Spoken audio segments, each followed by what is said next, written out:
Hello, everyone. Hello, hello. Welcome to today's lesson. Let's get started. So before we jump into the lesson, before that, if you could, and you haven't yet already, please go and subscribe to the YouTube channel. You can also like the Facebook page. You can follow me there. I'm posting new lessons every single day, so I hope you're enjoying them. But yes, if you could do that, that really helps. And if you could like this lesson and share it with your friends, that also helps us a lot. It helps grow the community, and it's great for everyone to interact with each other. I'm still recovering from my cold, so I'm so sorry my voice sounds a little bit raspy today. Hello, everyone. Welcome, welcome. Thank you for joining. Don't forget to share this video, okay? Yes, we're going to look at the causative today. Excuse my voice. Pardon me. Okay, so we're going to jump into the lesson. All right. Oh, Muhammad, hello. Welcome. I'm still recovering from my cold, but I'm almost better now. Okay, so if you guys are ready to get into the lesson, we'll have a look.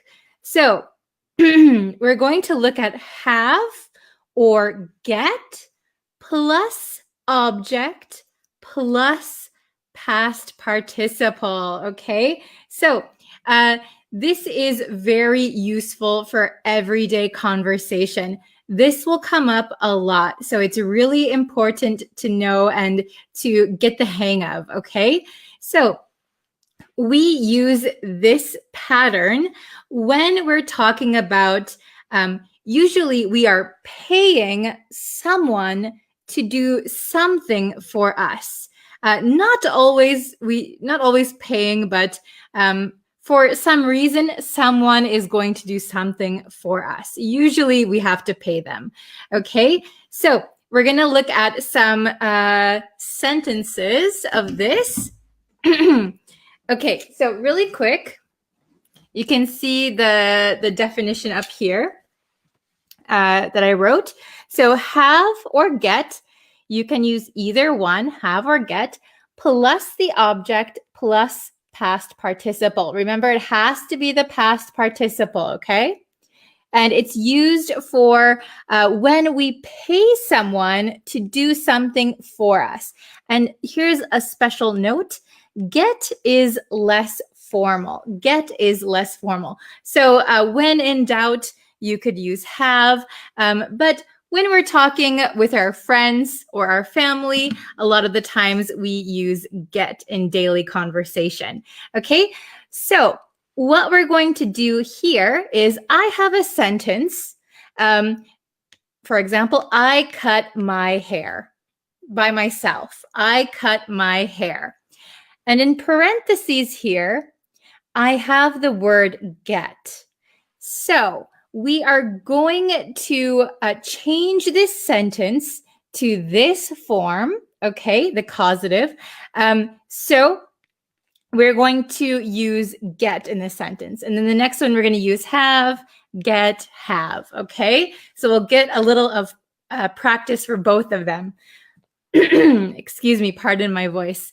Okay, so the one thing I want to point out is that when we use this form, we don't really need to know who is performing the action. The who is not important, okay? That is why we use specifically this form, all right? So have, get plus object plus past participle. Okay, it's when you are paying someone to do something for you. Okay, let's try number one together and see if we understand this form. Okay, hello, hello.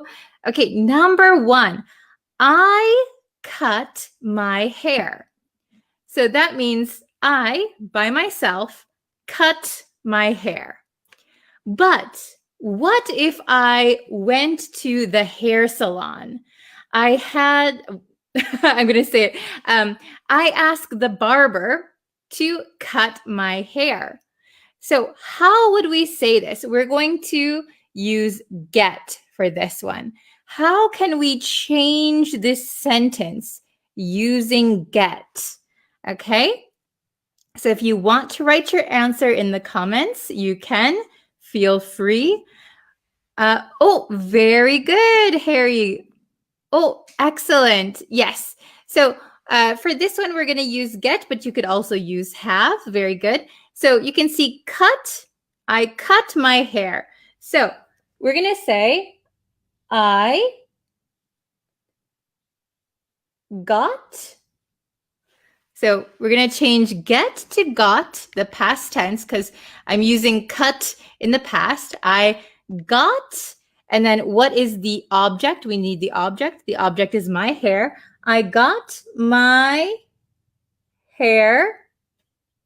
And then we're going to use the past participle of cut, which is very easy. It is cut. Okay, sorry for my handwriting. Okay, I got my hair cut. I got my hair cut. So this is something that we often say. We often use get for haircut. I'm getting a haircut. You can also say have. It is all right. But since it's usually an informal conversation, we often say get. I got my haircut. Okay, very good, everyone. Awesome. Let's try number 2. I will wash my car next week. I will wash my car next week. So we're going to use have. All right. Oh, very good, Mahmoud. Very good. Okay. I will wash my car next week. So that means I'm doing the washing. But you know what? I'm pretty tired. I'm going to pay someone to wash my car. Oh, very good, Nelson. Very, very good. Okay. Excellent, excellent. So we're going to change it to I will, and then we're going to use have. I will have. We need the object next. What is the object? The object is my car. I will have my car. And then we need the past participle of wash. So that one is pretty easy. We say wash. Past tense is washed. Past participle is also washed. I will have my car washed next week. Okay. Very good. I will have my car washed next week. Excellent. And don't forget, we can also use get. You could say, I will get my car washed next week. Get is a little bit less formal. Okay, very good, very good. I will have my car washed next week. Excellent. Okay, number 3. She fixed her car. So she fixed her car. But maybe her car is very broken. She wants to pay someone to fix her car. Okay, so we're going to get in this sentence. We're going to use get. Okay. So we're changing the meaning of this sentence. So in the sentence I'm giving you, she is fixing her car. She fixed her car. But in the sentence we are making, she pays someone to fix her car, and it doesn't really matter who did it. Okay? Oh, I see lots of correct answers. Awesome. You guys are on the ball. Very good. She fixed her car. So she paid someone to fix her car. So we're going to say we're going to use get this time. Fixed is in the past tense. So we're going to say she got. We need the object. Oops, sorry, can you see it? We need the object. She got her car. And the past participle of fixed is fixed. Pretty easy. Simple, simple. Okay. she got her car fixed. So in the first sentence, she herself is fixing her car. She fixed her car.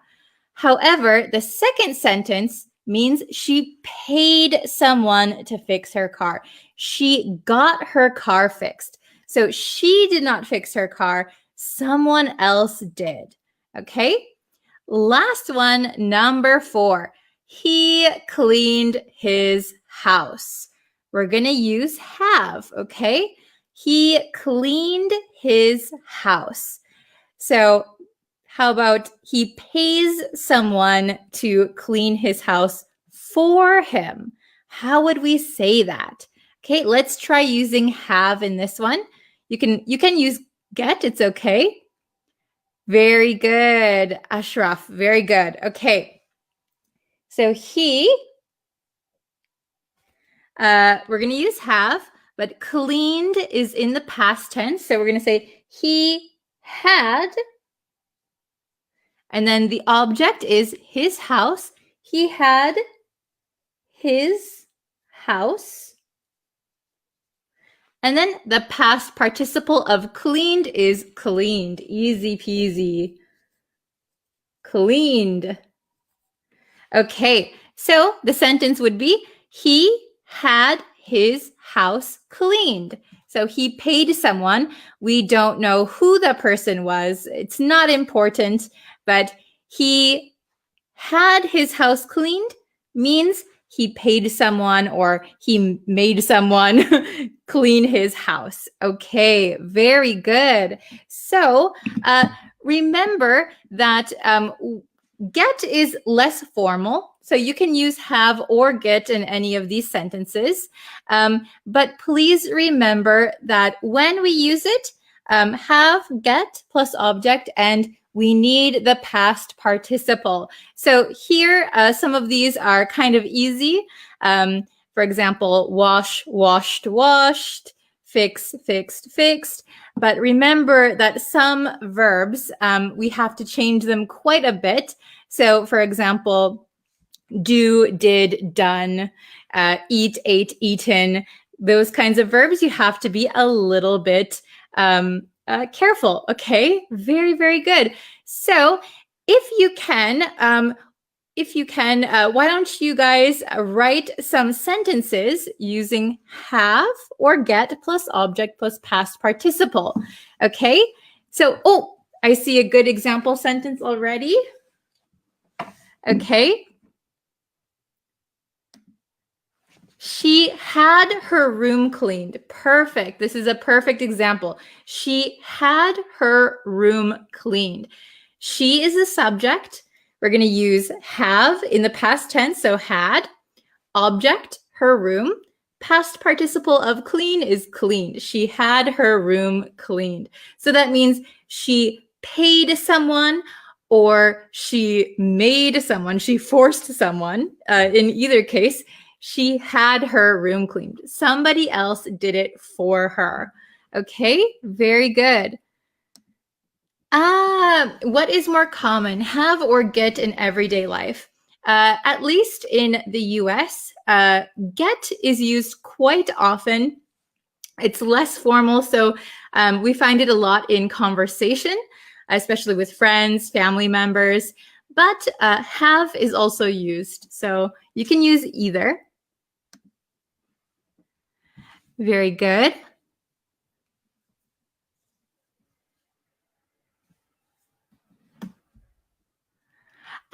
This is a good one. I gotta get my pants let out. I'd previously had them taken in, but now I've put on some pounds. Very good. Yes. So if you've had your pants taken in, that means that you had a seamstress make your pants a little bit smaller. So maybe if they were too big, you can have a seamstress make them a little bit smaller. But if you put on some weight, you might pay the same seamstress to let them out. So you can fit into them, make them bigger. Very good. Oh, very good. Okay. How do you put on pounds? So I know in a lot of the world, you guys use kilograms. I live in Japan and we use kilograms here. Pounds is our way of measurement in the US. So you put on pounds by eating too much. So if you eat too much, you might gain weight. That means you put on pounds. Okay. Very good. Okay. So this one, I think it didn't come up in our examples today, but since you use she has jelly made. Very good. Or she gets jelly made. Okay. So be careful with he and she. Excellent. Okay. Oh, this is good. I got my car sold. I got my car sold.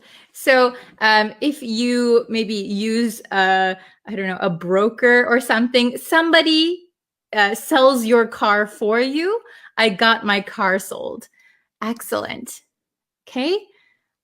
Oh, we have a new student. Hello, Imran. Hello, welcome. Thank you for joining. I hope you stick around.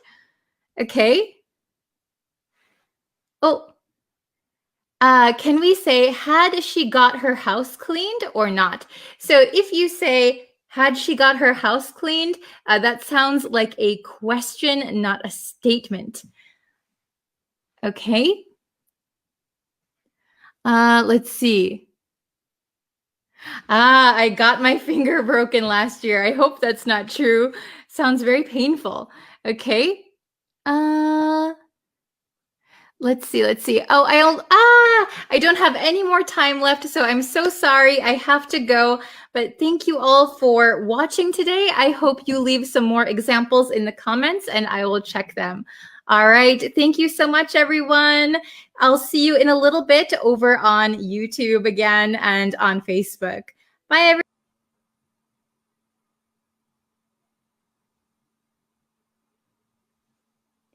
Hello, everyone. I hope you're ready for our live English lesson. So before we get into today's lesson, I would just like to ask you if you could subscribe to the YouTube channel. It really helps me out and it lets me know that you want to see more lessons. And if you could like me on Facebook, like this lesson, share it with a friend. That also helps me. Hello, everyone. Welcome. Hello from Colombia, Kurdistan. Hello. I'm very good today. How are you guys? It's actually very, very windy today in Tokyo, so I'm sorry if you can hear the wind from outside. It's very, very windy for some reason. Hello, how are you? Hello from Myanmar. So, we're going to get into the English lesson. Today's lesson was requested by a student. So thank you so much for suggesting it. Of course, if you have English lesson suggestions or if you have questions, leave them in the comments. I'll be happy to answer them. Oh, hello, Devashka. Welcome. Hello, Malik. Hello. Okay. So let's get into the lesson, shall we? Okay. Oh, hello from Madagascar. Hello from Moscow. Hello from Mexico. Lots of M's. Okay. So today we are going to learn wish plus would. So we're going to take a look at the grammar here, okay? The grammar and the nuance. So I'm really happy that a student requested this lesson because I noticed there wasn't a lot of information online about wish plus would. So I hope that I can clear any questions up that you might have. Okay, very good. Oh, please teach contact and connect. Okay, very good. I will try to write that down. Okay. Okay, let's see. Let's get into wish plus would grammar lesson. Okay, so let's take a look at the structure. So we have subject plus wish plus would plus subject plus infinitive.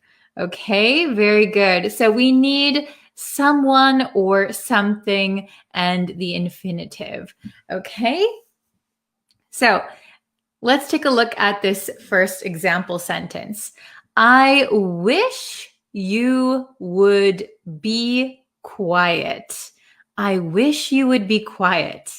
Okay, so we have I, then we have wish, followed by a person, you, and then would, and then the infinitive be.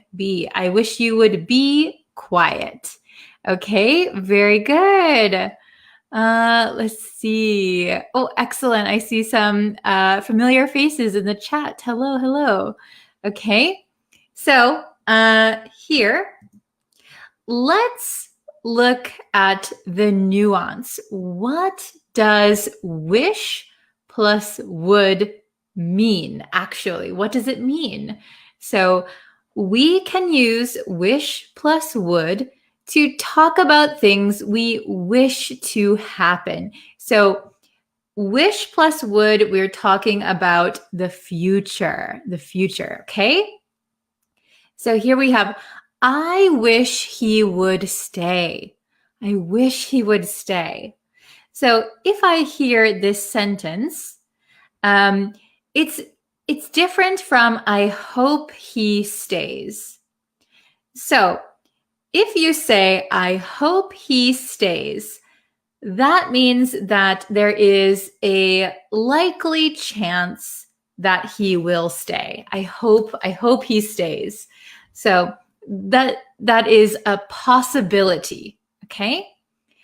I wish he would stay sounds like he told you that he's not going to stay. Sorry, I have to get going. I have to go home. Oh, I wish he would stay. I wish he would stay. Okay? Then I wish you would talk to me. So in reality, you are not talking to me. I wish you would talk to me. I wish you would talk to me. Okay? It's a little different from I hope you talk to me. Hope and wish are different. And I do have a hope versus wish lesson on the YouTube channel. Let's see if I can find the link for that.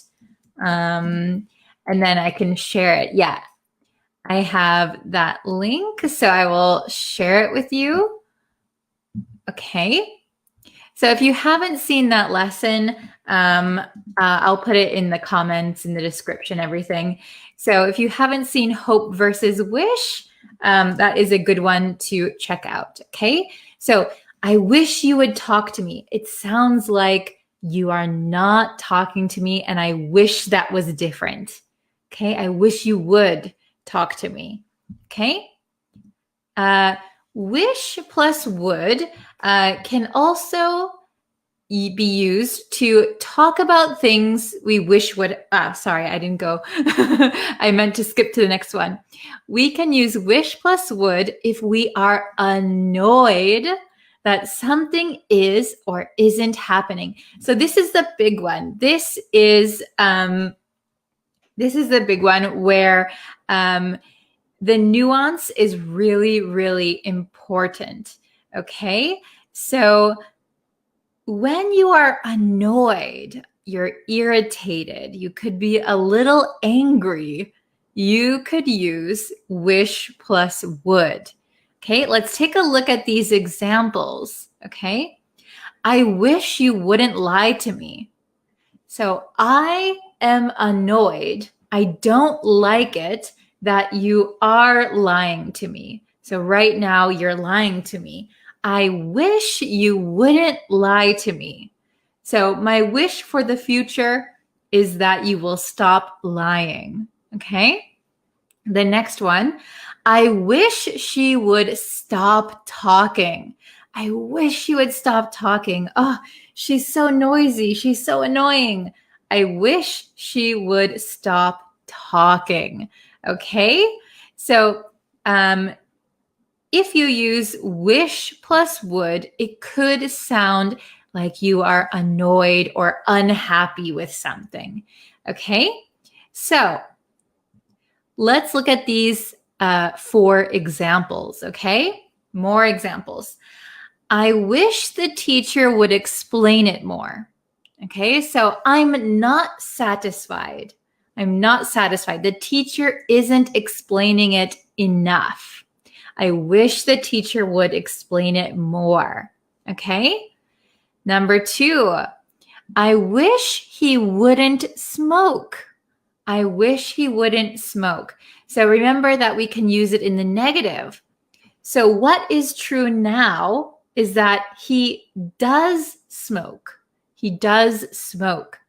So you can say, I wish he wouldn't smoke.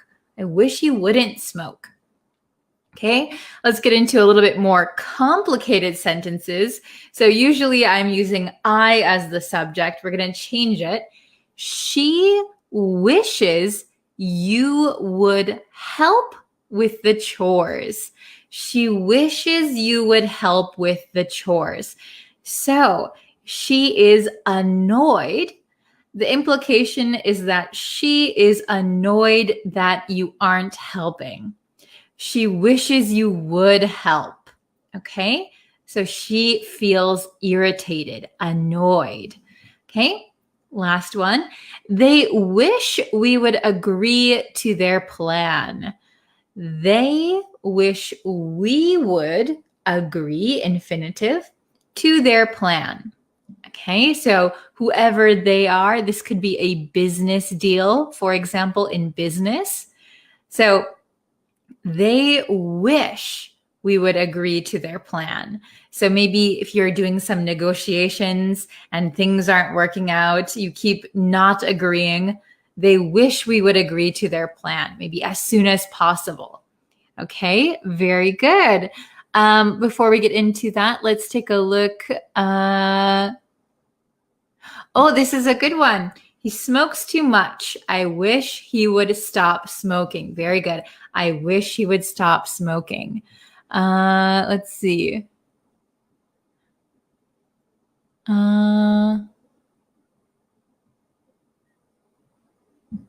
Very good. I wish they wouldn't make a noise. Excellent. I wish you would convince me. Very good. Very good. Oh, this is a good question. What is the difference? I wish you could and I wish you would. So if you wish if you wish that someone would do something or something would happen, it means that you're talking about your wish for the future for a 100% thing. So for example, I wish he wouldn't smoke means you wish that in the future he is not smoking anymore. When you use could, you're talking about the possibility. So if, for example, number 3, she wishes you could help with the chores. So that means maybe there's something that is making you not be able to help with the chores. For example, you're working all day and you don't have time, or you are very sick or something. There is something that is stopping you from helping. She wishes there was the possibility that you could help with the chores. So could is about possibility. Would is more certain. Would is like will. Okay. Let's see. I wish the restaurant would open on Monday. Very good. So it sounds like it's not going to open on Monday. So, I wish the restaurant would open on Monday, but it's probably not. Okay. I wish I would study Japanese language easily. Maybe for this one, I would say, I wish I could study Japanese language easily. Yeah, it's very difficult, right? I wish there was a possibility that I could study easily. Okay, let's look at completing some sentences together. Okay, so let's make some examples together. So number one, I wish Brie would something. Can you finish this sentence? I wish Brie would something. What do you think you could put there? So let's see. I wish you would teach twice a day. Very good. I wish you would teach twice a day. I wish Brie would teach twice a day. Very good. I wish she would talk with me. Excellent.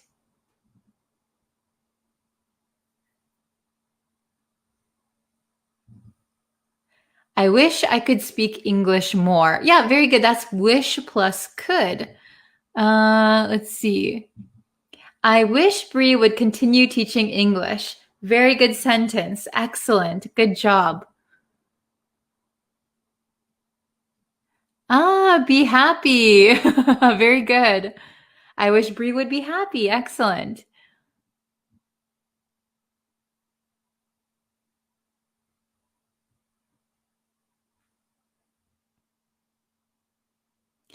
Okay. Oh, I wish Brie would be my friend. I like that one. I'll be your friend. Okay. How about number two?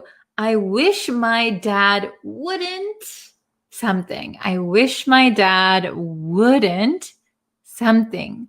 How about number two?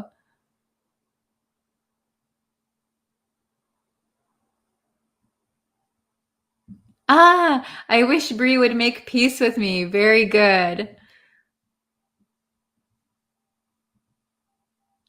Very good. I wish my dad wouldn't smoke. Yeah. Hopefully your dad is very healthy and maybe he can stop smoking. I wish my dad wouldn't drink. Good one. Oh, I wish my dad wouldn't grow old. I agree with this one. Very good. I wish my dad wouldn't prevent me from going to the swimming pool. Yes, very good. I wish my dad wouldn't work. Oh, I wish my dad wouldn't be a priest. Oh, interesting. Is your dad a priest? I wish my dad wouldn't bent out of shape for me. Bent out of shape. So maybe you can say, I wish my dad wouldn't get bent out of shape. Very good. Okay. How about number three? She wishes you would something. She wishes you would. Okay, let's try number three. Oh, I wish my dad wouldn't die. Oh, yeah, me too. Very good.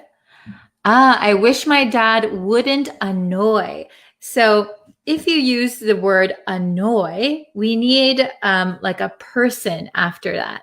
I wish my dad wouldn't annoy me. I wish my dad wouldn't annoy my mother. Very good. Okay, number three.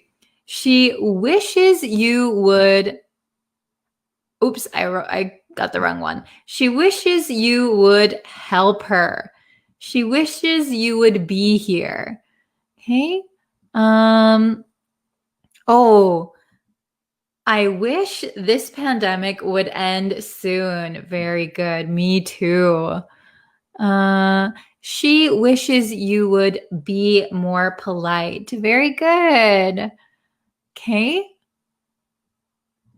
She wishes you would be a wonderful woman one day. Very good. Okay. Oh, this is a good one. She wishes you would get rich. That's a good wish to have.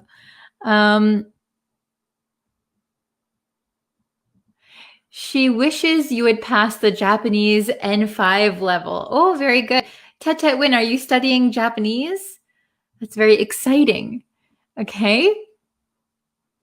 Very good. How about number 4, the last one, number 4.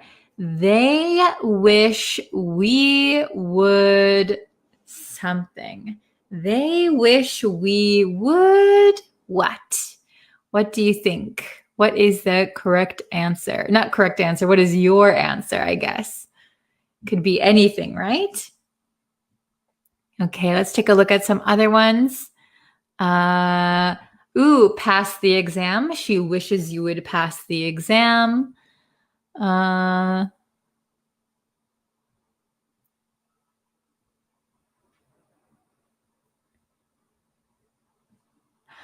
Oh, they wish we could be together one day. I like that sentence. Very good. They wish we could be together one day. So here you're using wish plus could. So that is talking about a possibility. If we want to use would, they wish we would be together one day. So maybe the reality is you're not together, but they wish you would be together. Oh, very good. Let's see. Oh, I like this one. They wish we would call it a day. Very good. Call it a day means the day is over. Let's finish. Let's finish everything. Okay. They wish we would support them. Very good. They wish we would support them. Maybe we don't support them, but they wish we would support them. Very good. They wish we would reunite soon. Excellent, excellent. I like that one. Okay. They wish we'd work on this project together. Excellent, excellent. Okay, so very good, everyone. I'm going to make myself bigger again. Hello. Okay, so well done. You guys did such a good job. And if you want to know the difference between wish and hope, you can search for that on the YouTube channel. I'll put a link to it somewhere also. So please remember to check that out if you have any questions about the difference, wish versus hope.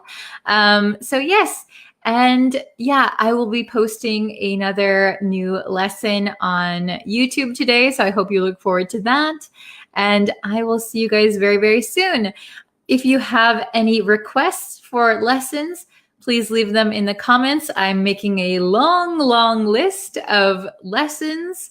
So yes, please request them anytime. Okay, very good.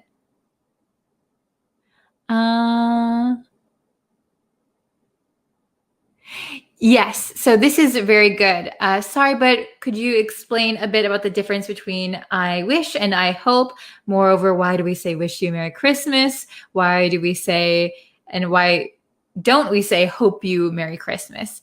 So again, I have a full lesson on that. I'm putting it in the comments right now. Wish versus hope, it's on the YouTube channel. Please watch that video. Very, very important. You have a good question. Okay, very good.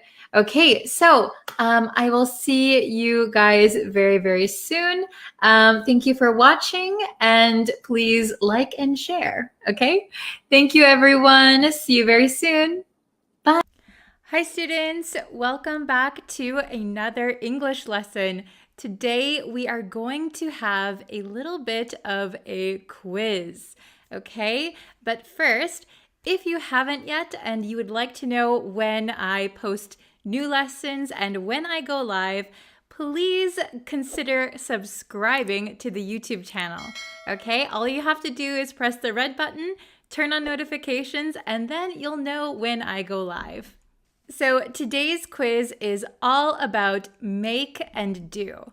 So make and do are oftentimes confused by English learners. So today we're going to test how well you know make versus do.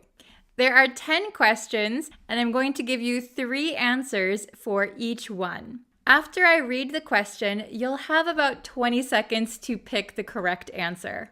Feel free to type your answers in the comments, and then you can see where you made your mistakes. Don't forget to tell me your score after you've completed the quiz. All right, are you ready for question number 1? Before you can see the doctor, you have to an appointment. A, do. B, done. C, make.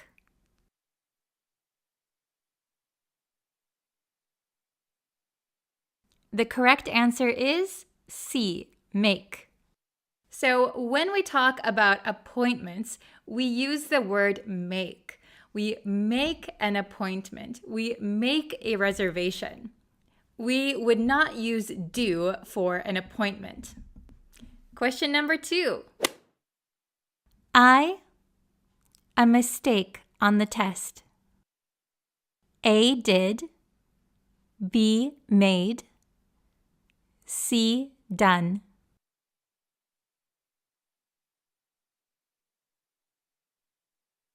The correct answer is B, made. Remember that we make mistakes and make corrections. Question number 3. The storm, a lot of damage. A, did. B, made. C, done. The answer for number 3 is A, did. Did you get it right? We can do damage, damage can be done, but we can't make damage. Number 4. Have you the bed yet? A, make. B, made. C, done. The correct answer for number 4 is B, made. We make a bed. We don't do a bed. To make a bed means that you make the bed clean. So after you wake up, you put the pillows back nicely, you put the bed sheets on, maybe a quilt, you put the blankets on, and the bed is made. Question number 5. You should more of an effort. A, make. B, do. C, have done. The correct answer for number 5 is A, make. This might have been a little bit tricky for people who see should and then have done. You should have done something. However, I tried to trick you a little bit. We make an effort. We don't do an effort. Remember that the idiomatic phrase for this one is make effort. Question number 6. He didn't his homework.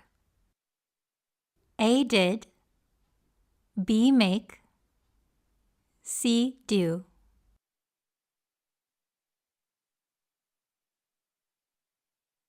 The correct answer for number 6 is C, do. Remember that students do homework and people do work in general. Number 7. The girls are in the bathroom, their hair. A, done. B, making. C, doing.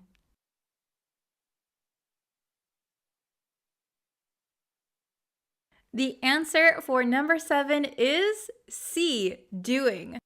We always do our hair. You can remember this because we sometimes call a hairstyle a hairdo. For hair, makeup, and nails, we use do. Do your makeup, do your hair, do your nails. 3 more questions left. Let's try question number 8.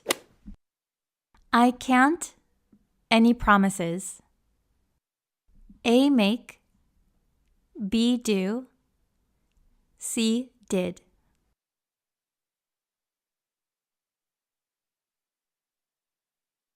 The correct answer for number 8 is A, make.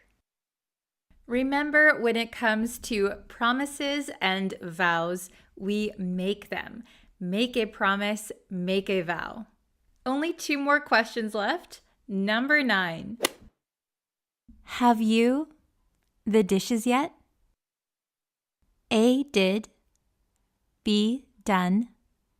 C, made.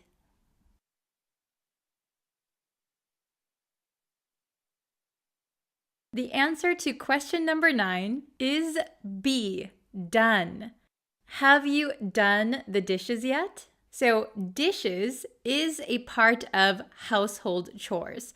When we say do the dishes, we mean wash the dishes. All right, ready for the last question? I think you can get this one. Question number 10. I the laundry yesterday. A, have made. B, did. C, made. The correct answer for number 10 is B, did. I did the laundry yesterday. Laundry is another household chore. So when we wash our clothes, we call it doing the laundry. So doing laundry, doing the dishes, those are household chores. We do chores. All right, how did you do? There were 10 questions. How many did you get correct? Please write your score in the comments below. I hope it was easy for you, but if it wasn't and you need more help, don't worry, I'll be making another lesson on make versus do very soon. So please subscribe so that you can see that lesson when it comes out. All right, that's it for today's quiz. Thank you guys so much for watching, and I will see you again tomorrow for a brand new lesson. Bye, everyone.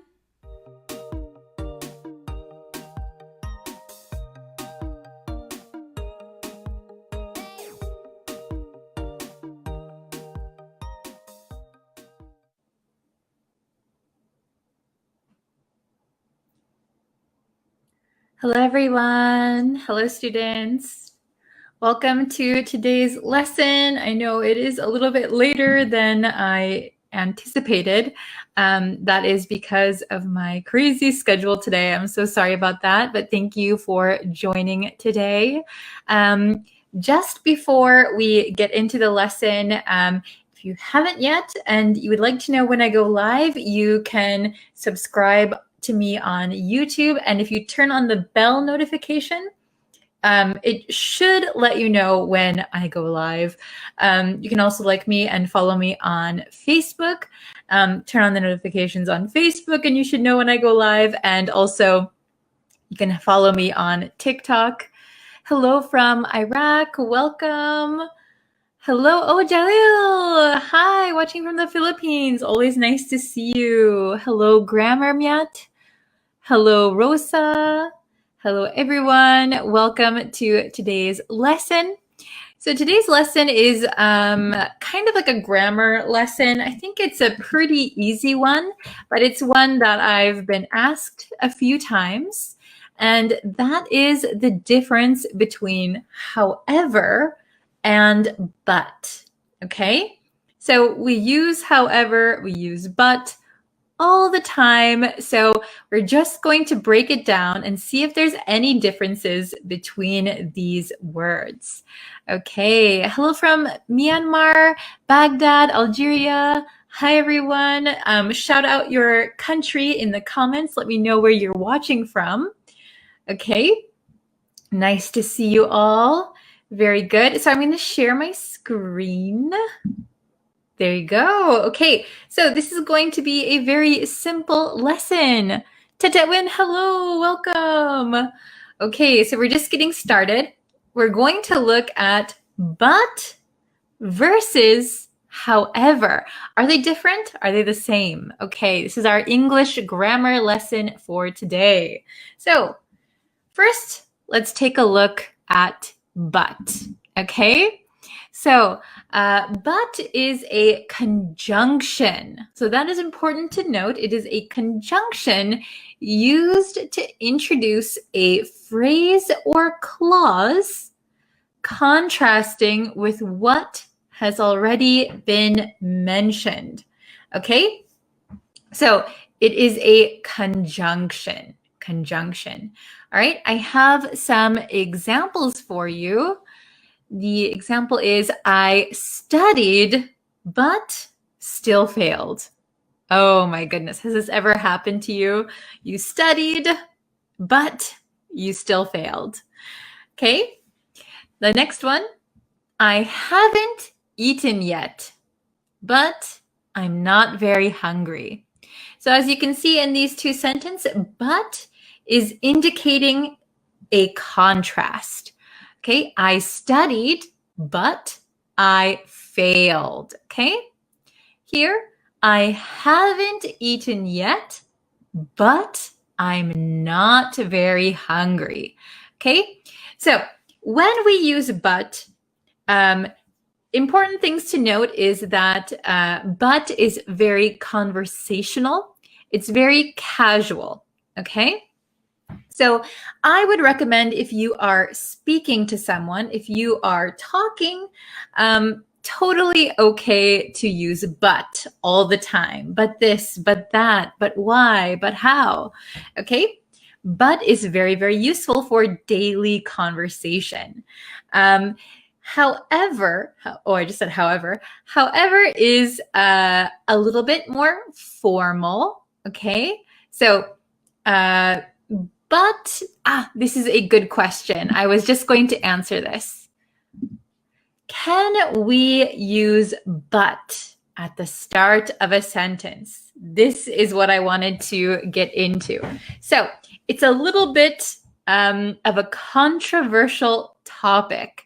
So when I was growing up, my English teacher in America, every English teacher I ever had said, do not start a sentence with but. Okay? However, but actually, when we talk, we often start sentences with but. So if you're speaking, don't worry if you start a sentence with but.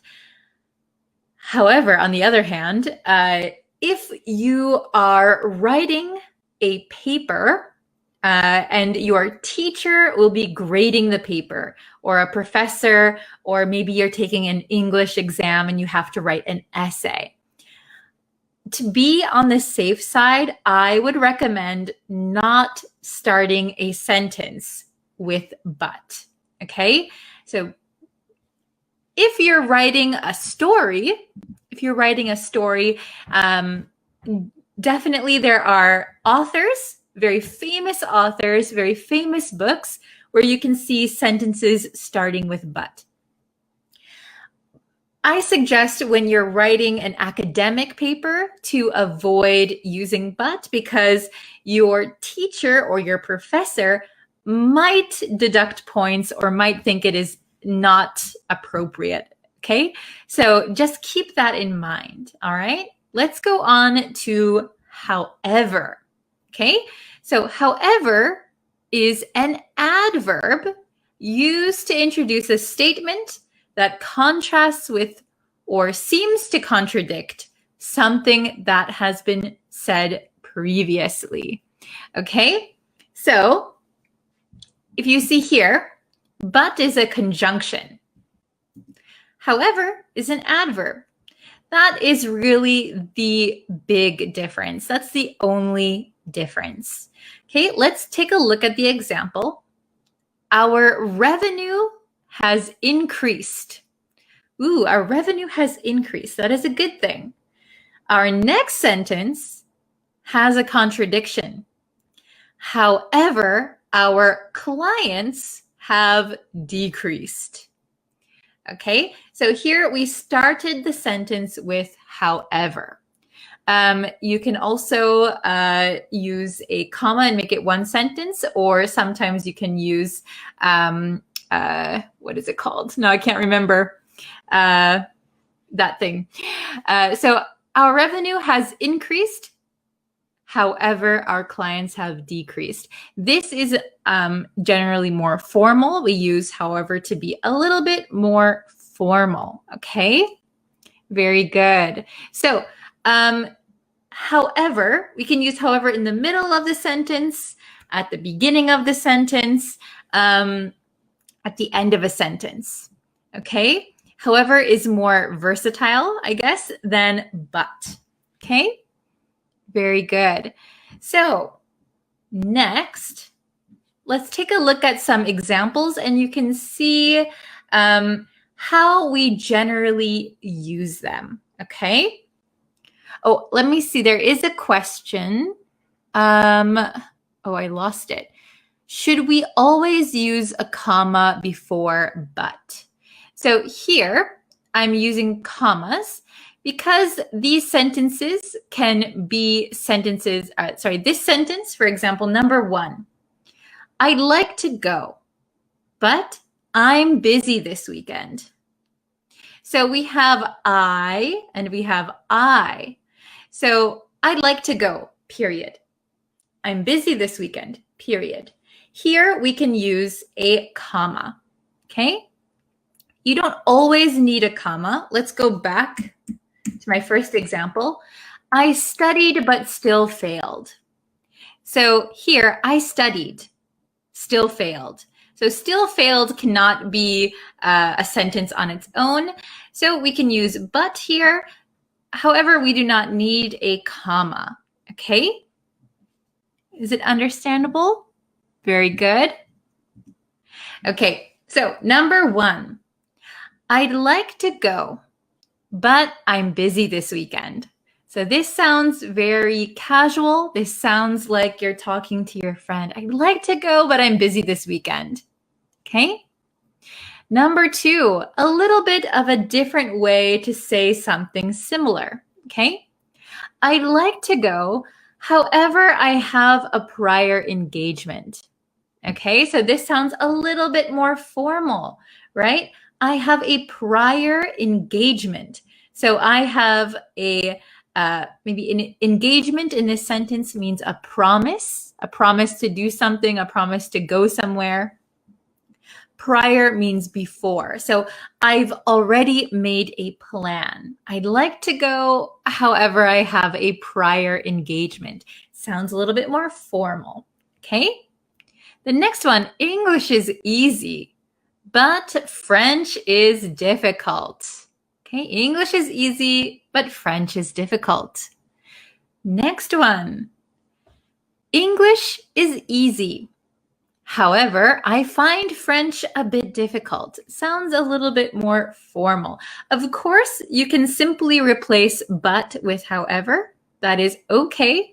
But I'm just trying to show you the difference that a native speaker might use. So generally speaking, but is more casual and in daily conversation. We use it a lot.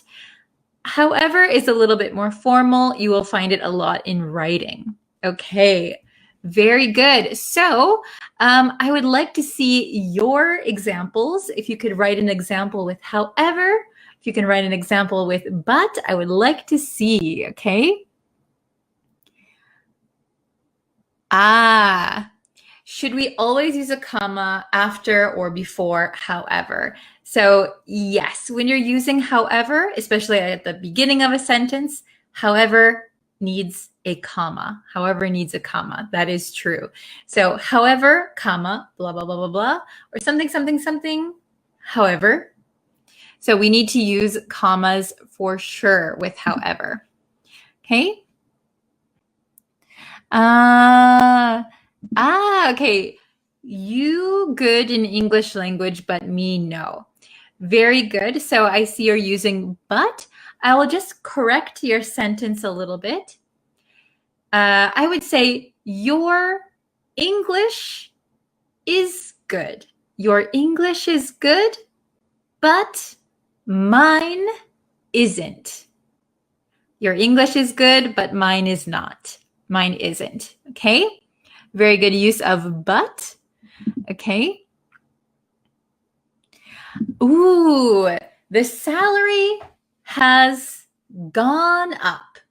So be careful with go up, went up, has gone up. Okay, the salary has gone up. However, the cost of living increased sharply. Very good. Nice job. Okay. Oh, hello from Peru. Okay. So yes, but and however have several different meanings. Today, we're just focusing on one meaning. Maybe in the future, I can do a longer lesson on the differences between each meaning. So remember, there are several meanings. We're only focusing on one today. Okay? So basically, but and however have the same meaning. The nuance is the same. Okay? Very good. Okay. I'd like to do this, but I don't have enough time. Very good. Excellent. Okay. Oh, staying home is not good, but it was a blessing in disguise because I can learn everything widely by using the internet. Very good. So, yeah, staying home is, maybe okay sometimes, right? But staying home every day is quite challenging. But it was a blessing in disguise. Very good. We learned blessing in disguise. A blessing in disguise means you thought something was bad, but it turned out that it had a good point. Very good. Okay. I'm sleepy, but I can't sleep. Well done. Okay. Let's see. Oh, I tried to help her with her busy schedule, but she didn't respond to my proposal. Very good. Is that about me? Okay. Let's see. I'll do one or two more examples. I prefer city life, but my wife prefers the countryside. Excellent. Okay.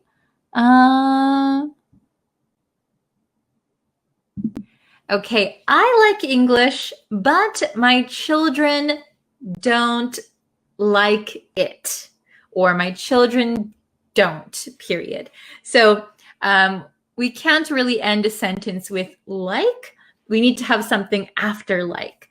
So I like English, but my children don't like it. Or I like English, but my children don't. Very good. Okay. Let's see.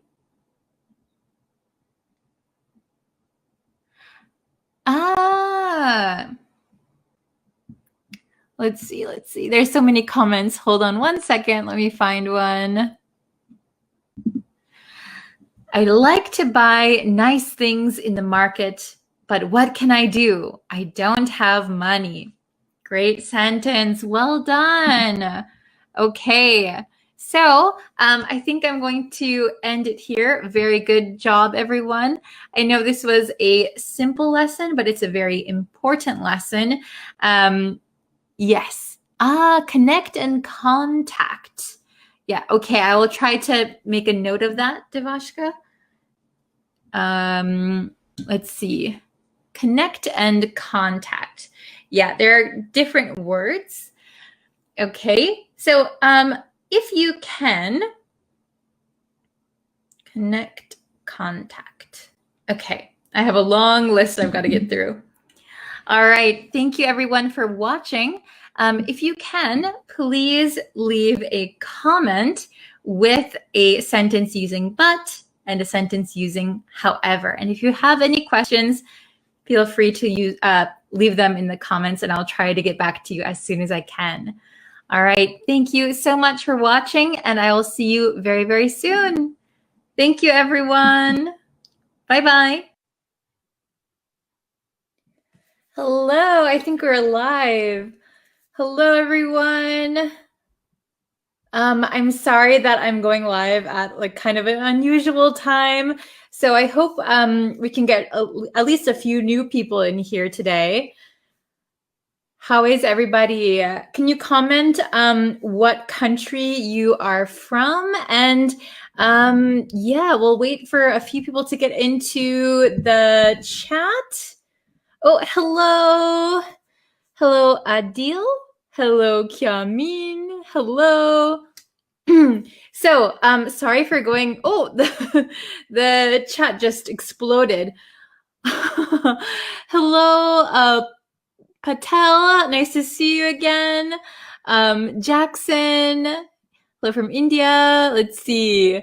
Oh my gosh. Hello, Muhammad. Hello,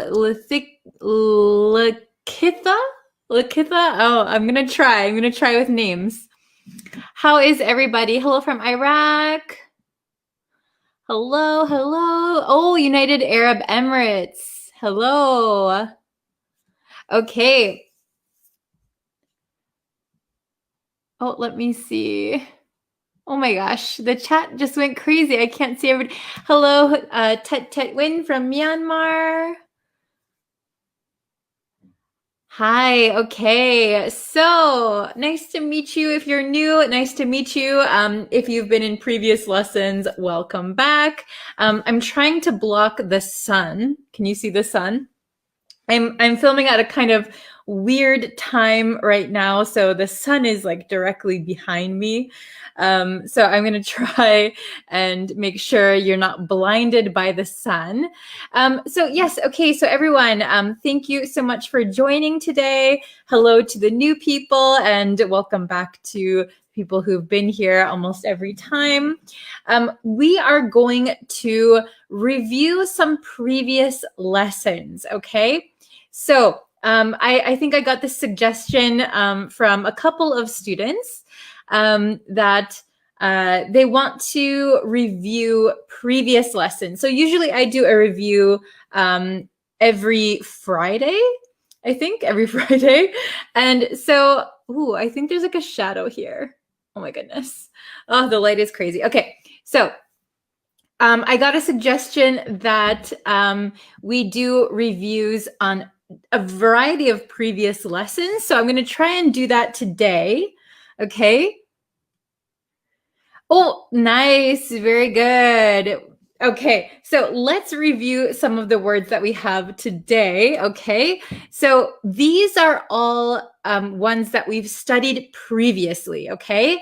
But I need your participation for this lesson because I want you to try and make your own sentences, okay? Hello, Charlie. Hello.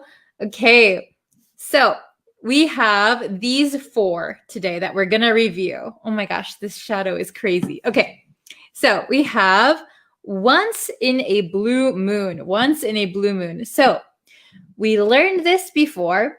Once in a blue moon means something that happens or something that you do very seldomly, very rarely. Okay? So if you say, like, I go to San Francisco once in a blue moon, that means that you only seldomly, you rarely go to San Francisco, okay? So once in a blue moon. Can you guys tell me something? Can you think of a sentence that you do once in a blue moon? I'm from Blue Moon. Wow. That's quite far. Yes, very good. I'll put this up on the screen. Thank you very much. Once in a blue moon equals rarely. Yes, very good. So if you do something once in a blue moon, that means you do something rarely. So you could say, I eat vegetables once in a blue moon. Now that's not good. You should eat vegetables more often than that, right? Okay.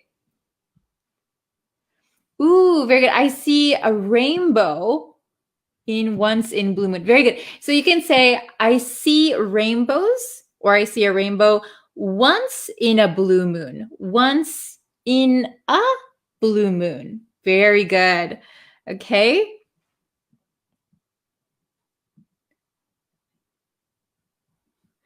Ah, this is very interesting. Okay. So I eat chicken once in a blue moon. Very good. You eat chicken rarely. Excellent. Let's see, Tet Win. Last weekend, I had a plan to study your previous lessons on Facebook and YouTube. Oh, thank you. But last Sunday was our religious festival day and a full moon day. So I procrastinated last weekend. Oh, you very good. Well, don't worry. If you had a special ceremony or festival, don't worry. You can take a break from studying. Tet Win is always participating in the lessons. So she only skips a lesson once in a blue moon. Very good. Okay. So if you're just coming in, once in a blue moon means rarely, rarely. Okay. I go to the beach. I go to the beach once in a blue moon. I wish I were more often. Very good. I wish I could go more often. Excellent. Very nice. Okay, let's go to the next one. The next one is talk up. Talk up. This is a phrasal verb. So to talk up, to talk up means that you are speaking positively about someone or something. Okay, so if I wanted my friend to come work at my company, so I want my friend to get a job at my company, I would talk up my company to my friend. I would say all the positive things about my company. The pay is really nice. You get a lot of days off. You get a lot of vacation time. The boss is really friendly. The coworkers are nice. So I would talk up my job. I would say very, very positive things about my job. Okay? Talk up. Be speaking positive about something, usually in order to convince someone to do something or convince somebody of something. Okay? Very, very good. So can you guys make any sentence with talk up? Talk up. My teacher talked me up to my parents. So your teacher said really nice things about you to your parents. Okay. So this is interesting. Speak up and talk up are actually very different phrasal verbs. So to talk up means to speak positively about somebody or something, usually in order to convince someone. However, speak up means to voice your opinion, to say your opinion, or it could mean actually like talking louder. Can you speak up? Could you speak up? I can't hear you. Or speak up, tell me your opinion. So to talk up, we say talk up someone or talk up something. That means to speak positively. Yes. To discuss favorably. Yes. Very, very good. Okay. Let's see.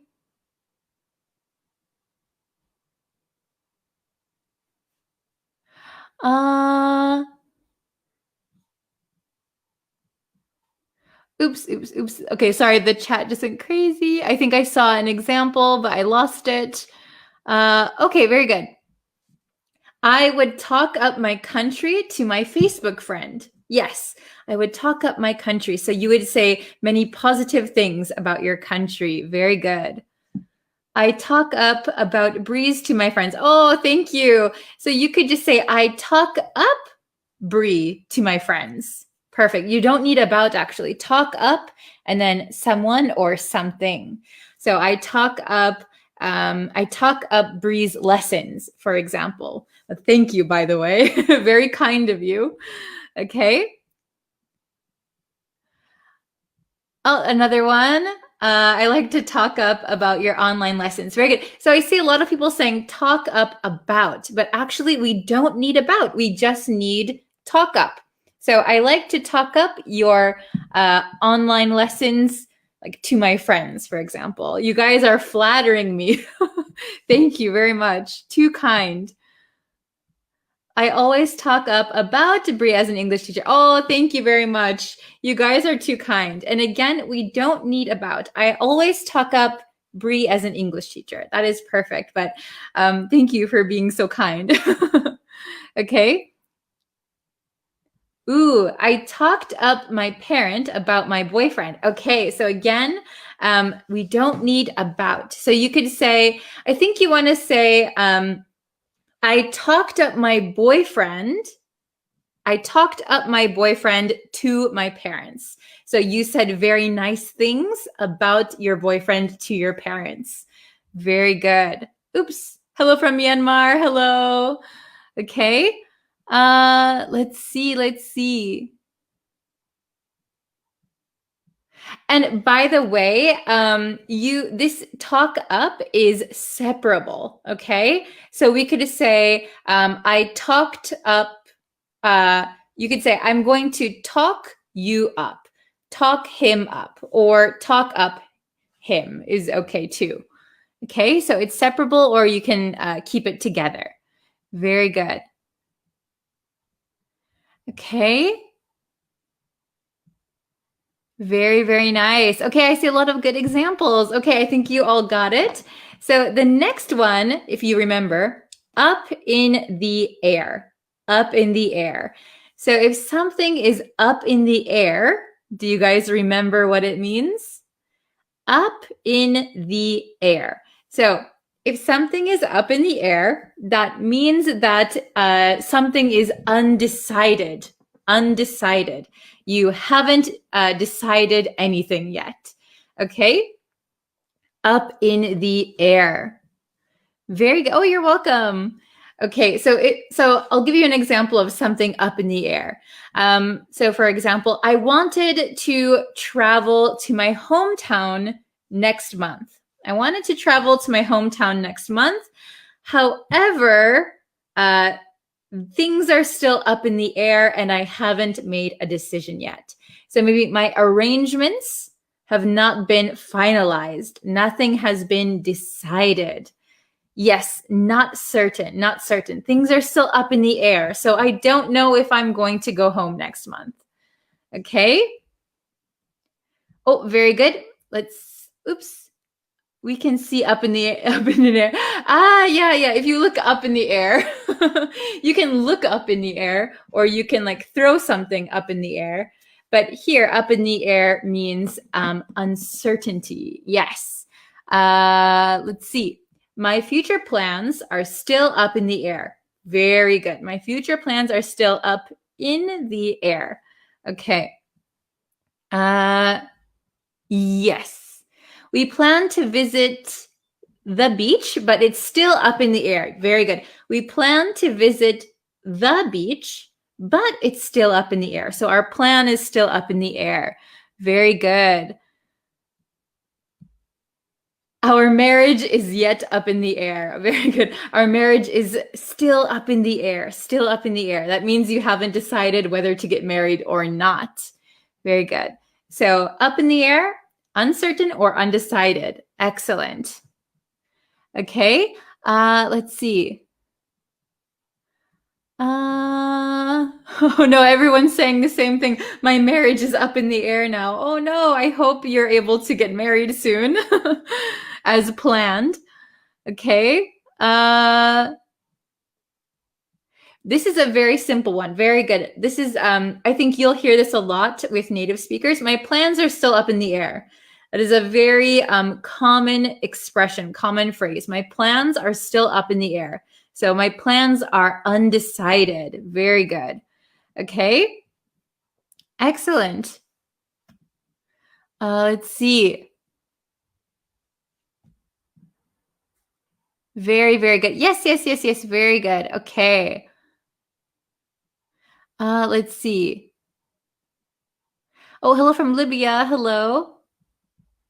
My plan next year is up in the air. Yes, same for me.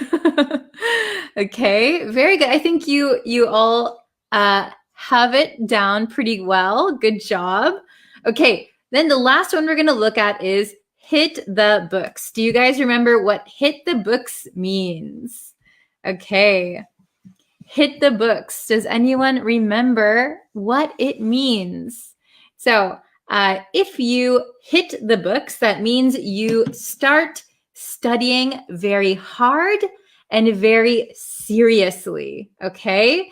Very hard and very seriously. So let's hit the books tonight means let's study hard tonight. Let's study seriously tonight. Very good. Oh, no worries. Teacher, I'm sorry, I have urgent work, so I think I should go, but I'm sad about your class.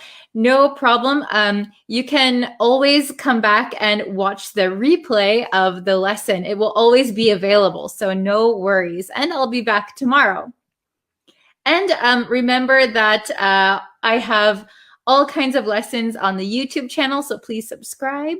And you can subscribe and turn on notifications to know when I go live, by the way. Okay, very good. Oh, traveling to America is still up in the air. Very good. Okay. Oh, nice. Yes, I started hitting the books tonight. Very good. I started hitting the books tonight, and I will continue until my test, for example. I told my brother, go hit the books. Very good. Yes, excellent. I told my brother, go study. Awesome. I hit the books because it's the key to success. Very good. Yes, hitting the books is the key to success. I also believe so. Oh, Jalil, welcome. Don't worry if you're late. No problem. I'm still here. Well, I still have some examples to show you, so don't worry. We're still in the middle of the lesson. Okay? I hit the books near my exam date. Okay, so maybe the closer your exam is getting, then you start hitting the books, right? We should hit the books a little earlier, but it's okay. I think we all like to procrastinate sometimes. Okay. So Yosef, very funny, and also hit the bottle. So if you don't know, well, hit the books means to study hard. If you hit the bottle, that means you drink alcohol. You hit the bottle. Okay. Okay, I hit to the books because I want to be a teacher. Oh, okay, very good. So remember, you don't need the word to here. So this is the expression by itself. So I hit the books because I want to be a teacher. Very good. Okay. Oh, this is a good one. Hit the books and burn the midnight oil as well as burn my eyebrows are all the same. Ah, okay. So hit the books means to study hard. Burn the midnight oil means that you're working hard, maybe all night. Burn the midnight oil. Okay. So you could hit the books in the daytime, in the nighttime, anytime, right? Burning the midnight oil is specifically at night, all night. Very good. Hello from Sudan. Okay. If you want to pass the exam, you hit the books. Yes, if you want to pass the exam, you have to hit the books. Very nice. Jalil, so I've just started hitting the books because I'll be taking an exam tomorrow. Oh, very good. I hope your exam goes well, if that is a true story. Okay. Wow, I like hitting the bottle. So remember, hitting the bottle, I didn't teach this one, but hitting the bottle means to drink. Okay, very good. Okay, I'm going to give you some example sentences. So I already wrote them in. I just want to show you and maybe teach you some new ways to use these words. Can you see? Okay, I'm blocking the sun still. Okay. So I'll read number one. Number one is very long, okay? Oh, hello from Egypt. Okay, number one. I don't like to spend money on things I don't need, okay? I don't like to spend money on things I don't need. But once in a blue moon, so rarely, once in a blue moon, I'll splurge on something nice for myself. So maybe splurge is a new word. So splurge means that you spend money on maybe something that you don't need that costs a lot of money. You'll splurge, okay? Maybe I will teach this in another lesson coming up, okay?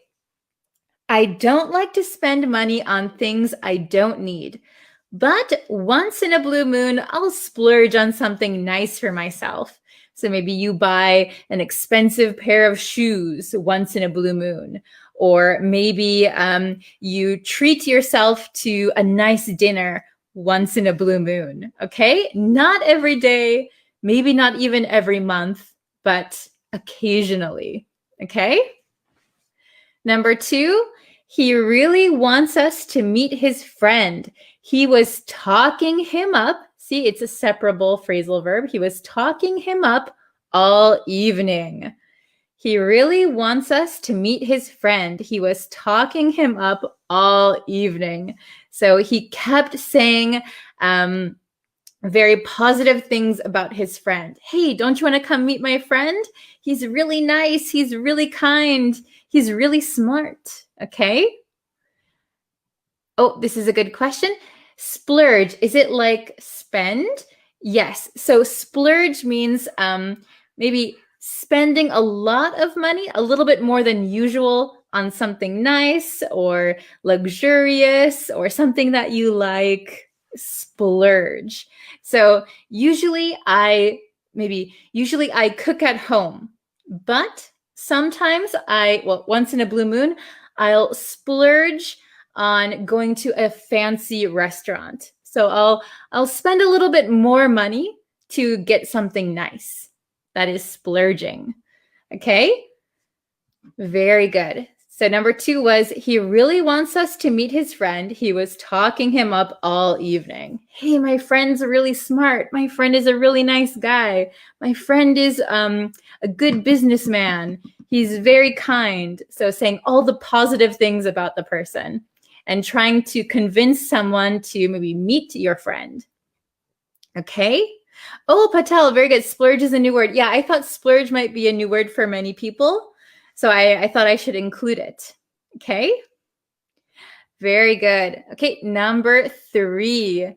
Since the location of the party is still up in the air, so the location of the party has not yet been decided. We haven't decided where the party is going to be. Okay, we haven't been able to finalize a guest list. Oh, let me just answer one question. Is splurge mean to spend it for unnecessary things? Yes. Splurging means that you don't need to spend that money, or you don't necessarily need to buy that thing. Maybe you could get it for cheaper. Maybe you don't need it. But splurge is, oh, I really want it, or I want to have a nice dinner, so I'll spend extra money. Kind of unnecessary. Okay? So since the location of the party is still up in the air, we haven't been able to finalize a guest list. So because the location of the party is still up in the air, we don't know where the party is going to be. It's not been decided. So that means we haven't been able to finalize a guest list. So we don't know who is going to come. Okay, very good. So let's see. Number 4. If I don't hit the books now, I don't know why now is in a blue color. If I don't hit the books now, I'll never be able to pass the test. Oh my gosh. If I don't hit the books now, I'll never be able to pass the test. So I have to study really, really hard. Okay, very good. Okay. So, does anyone have any questions? If anyone has any questions or they want to make some sentences, I have a few minutes. Okay. What does once in a blue moon mean? Okay, so once in a blue moon, if you can remember our previous lessons, Once in a blue moon means rarely, rarely. So for example, at once in a blue moon, I'll splurge on something nice for myself. So I'll spend a little bit more extra money on something nice for myself, but occasionally, not all the time. Okay. Oops. Splurge is to spend money proudly. Yeah, it could be. My brother wants to buy iPhone 12, so he talks it up to my parents every day. Very good. So my brother wants to buy, you could say the iPhone 12. My brother wants to buy the iPhone 12, so he talks it up to my parents every day. Very good. Okay. Still up in the air, what does it mean? So if something is up in the air, it means that it is undecided. We didn't decide anything. The details are not written in stone. The details are undecided. Okay, very good. I must hit the books to make my English teacher Breeze very happy. Yes, if you hit the books and study hard, I will be very happy. Good job. Okay. Students must hit the books in order to pass the entrance exam. Perfect. That is a very good example. Okay, awesome. Okay, so I think that's all for today's review lesson.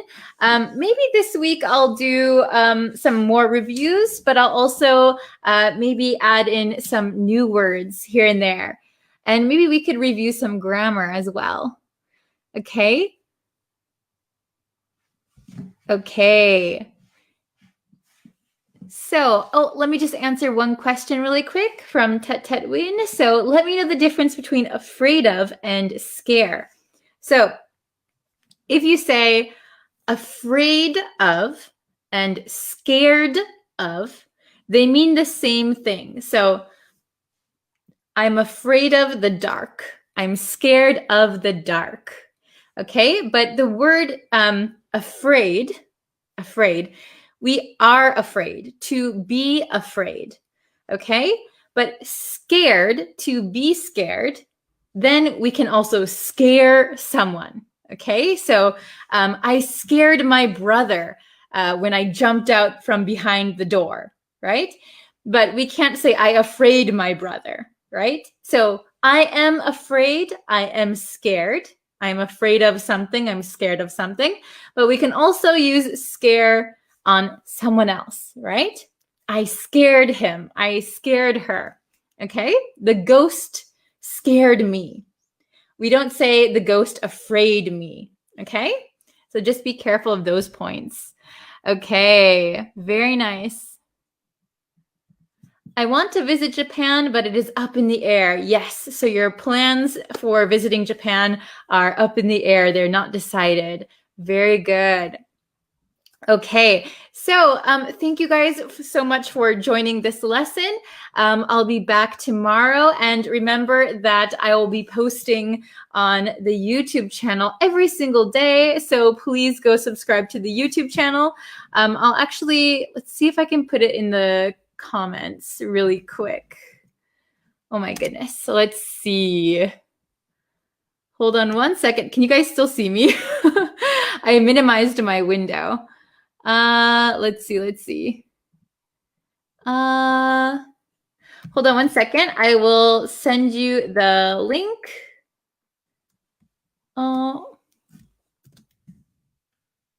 Okay. I hope I can send the link. Yes. Okay. I got it. Where did you guys go? Okay. So, you can subscribe to the YouTube channel and you can see new lessons every single day. And I will also be posting on Facebook. So like the Facebook page, subscribe to the YouTube channel, leave a comment, and I appreciate it. So thank you guys so much. And I will see you guys tomorrow. Okay? Thank you very much. Have a great day. See you guys tomorrow. Bye-bye.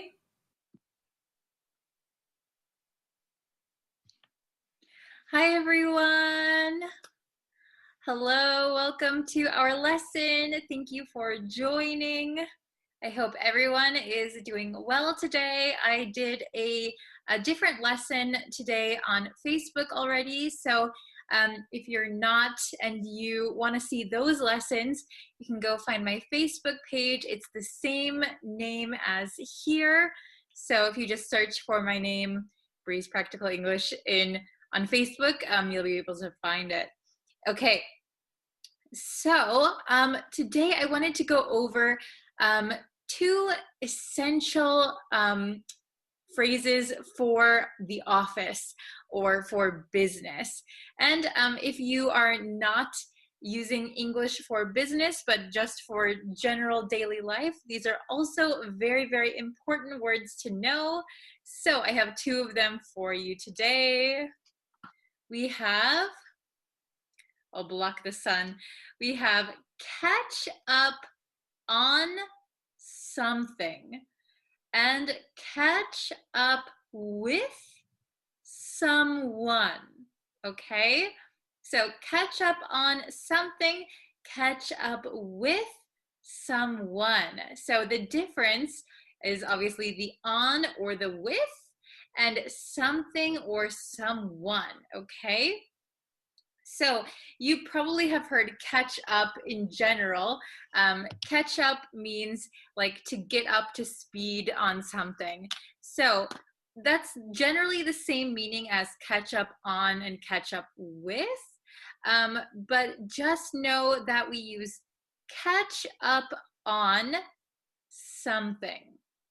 Catch up with someone, okay? So I sometimes hear my students saying like, oh, I need to catch up with my email. That is incorrect. You don't catch up with your email. You catch up on your email. And you don't catch up on your friend. You catch up with your friend. Okay, so let's look at my bigger whiteboard for a second. Okay, can you see this? Is it understandable? Okay, I think they're pretty easy, but it's good to review anyway. So catch up on something. To do something that you have not been able to do recently. So, for example, if I have been very, very busy recently and I haven't been able to watch my favorite TV show, I could say, I really want to catch up on my favorite TV show. So that is an example that you can use in everyday life, not necessarily in business, but catch up on my favorite TV show. Okay, so my favorite TV show is something, right? Okay, let's look here. Catch up with someone. So get updates or exchange information, right? So if you haven't seen your friend in a very long time, you could say, I'd love to catch up with Tom, okay? Or I really need to catch up with you. All right, so should be pretty simple because it just depends on what we're talking about, which one we're gonna use, okay? But try and remember which one is correct for which situation. They're easily confusing, I know, like people can confuse them all the time. So please write your answers in the chat or in the comments, okay? So we have four questions. I think they're pretty easy, but if you have any questions, let me know. I'll try to answer them, okay? So, okay. So number one, I missed the meeting, but I'll, Kevin. I missed the meeting, but I'll, Kevin. Okay, so are we going to catch up on Kevin or catch up with Kevin.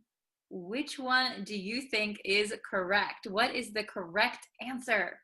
Okay, you can write it down, write it in the comments. Okay, and I'll write the answer. I missed the meeting, but I'll catch up with. Okay, so we catch up with someone. So who? Kevin. I missed the meeting, but I'll catch up with Kevin. Kevin will give me the updates. Kevin will tell me what I missed, okay? Very, very useful, right? Very, very easy. Okay, number 2. I was out of the office all day and need to emails. I was out of the office all day and need to emails. What goes here? What do you think? Catch up on, catch up with. Okay? Da-da-da-da. All right, the correct answer is, ooh, I erased part of it, sorry. I was out of the office all day and need to catch up on emails. Catch up on emails. So emails is a something, right? It's not a someone. Even though you might be replying to someone, emails is your is a thing, right? So it's a task you need to do because you haven't been able to do it. So catch up on emails, okay? Very, very good. Number 3, let's see. Can you get it before I give you the answer? I haven't seen Alice lately. Oops, I don't think you can see that. I haven't seen Alice lately. I'd love to her. I haven't seen Alice lately. I'd love to her. Okay, so this one I think you can use in your everyday life, right? This doesn't necessarily have to be business, but it's very, very practical in the office, right? I haven't seen Alice lately. I'd love to her. So big hint is her, so that is someone. So we're going to use I'd love to catch up with her. I'd love to catch up with her. Okay, very good. And number 4, the last one. Have you all of your work?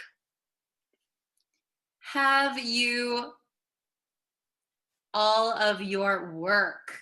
Okay, this one might be a little bit tricky. We have at the beginning. Have you all of your work? Okay, so in this sentence, which one are we going to use? Catch up on or catch up with? And I'll give you a hint that we need to change the tense. We need to change the tense. We have here.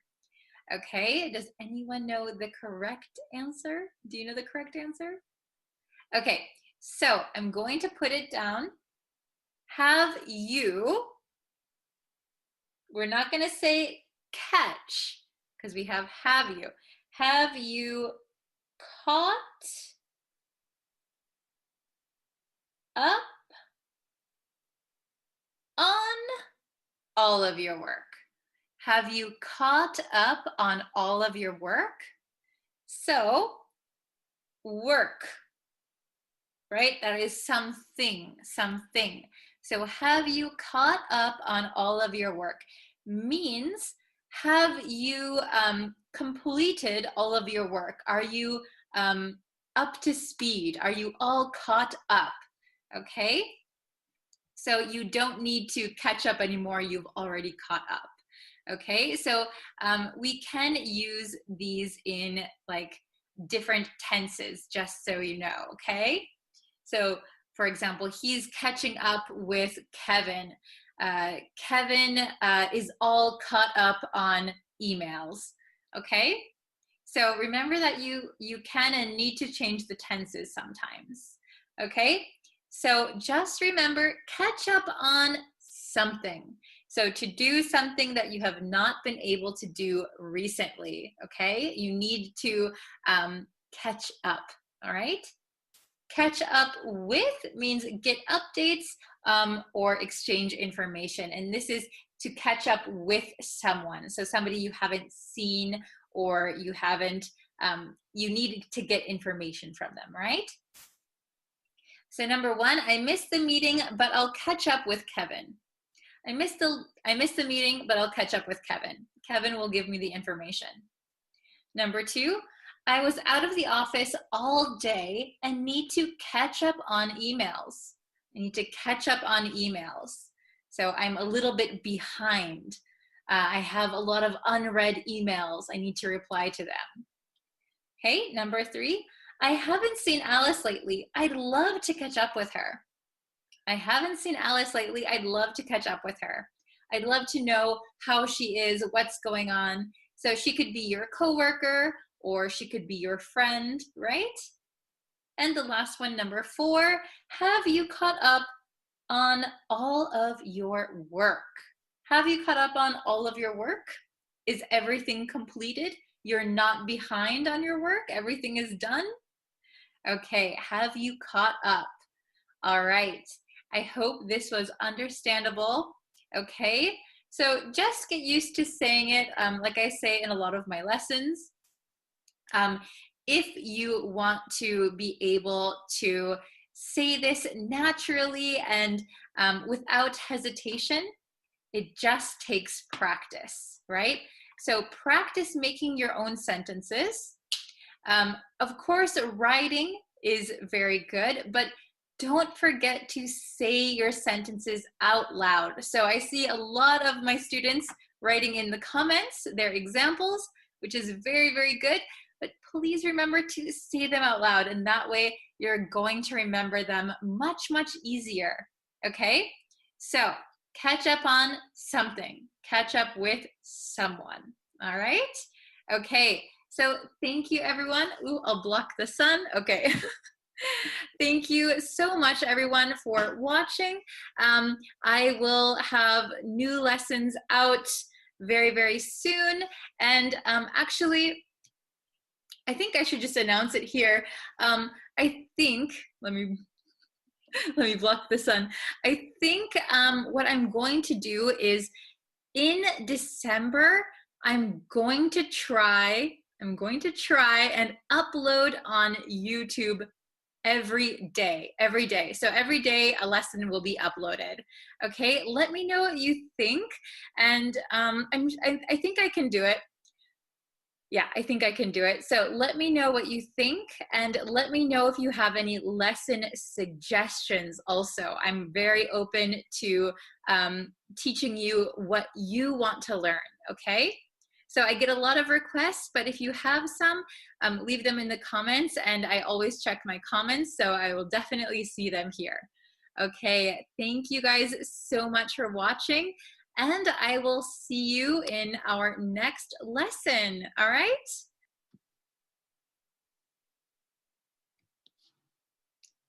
Hello, everyone. Hello, welcome to another lesson. So again, sorry, my microphone for some reason does not work with what I'm using right now.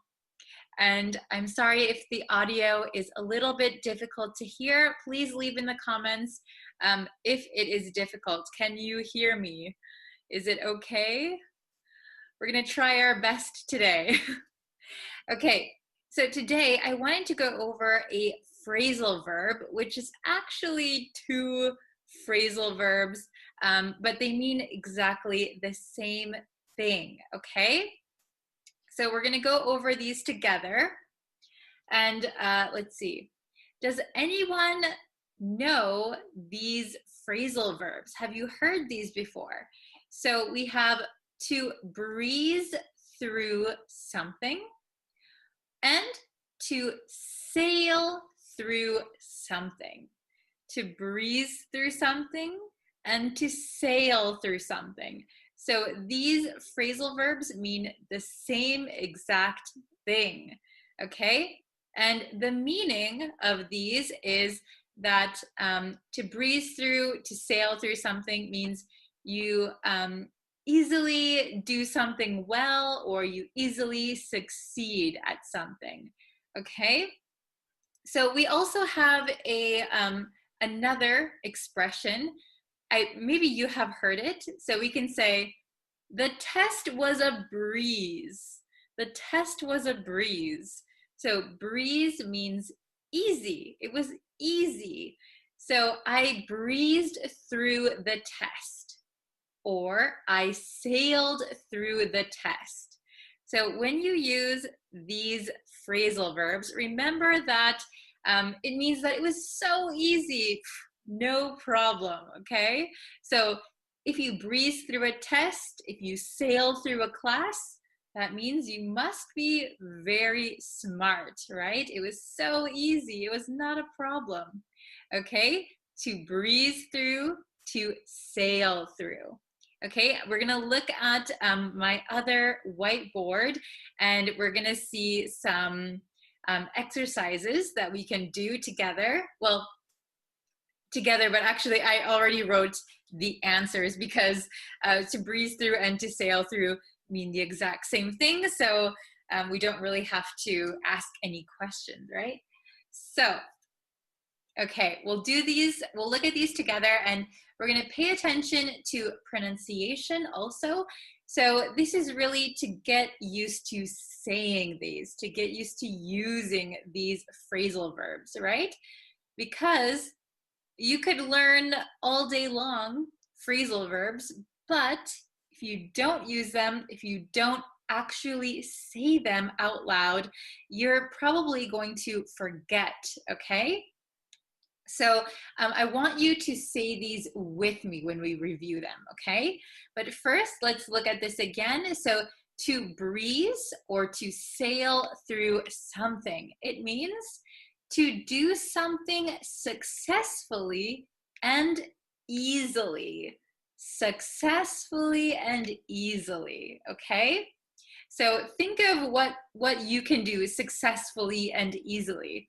So for example, if you work on cars, for example, if you've been working on cars for 20 years, right?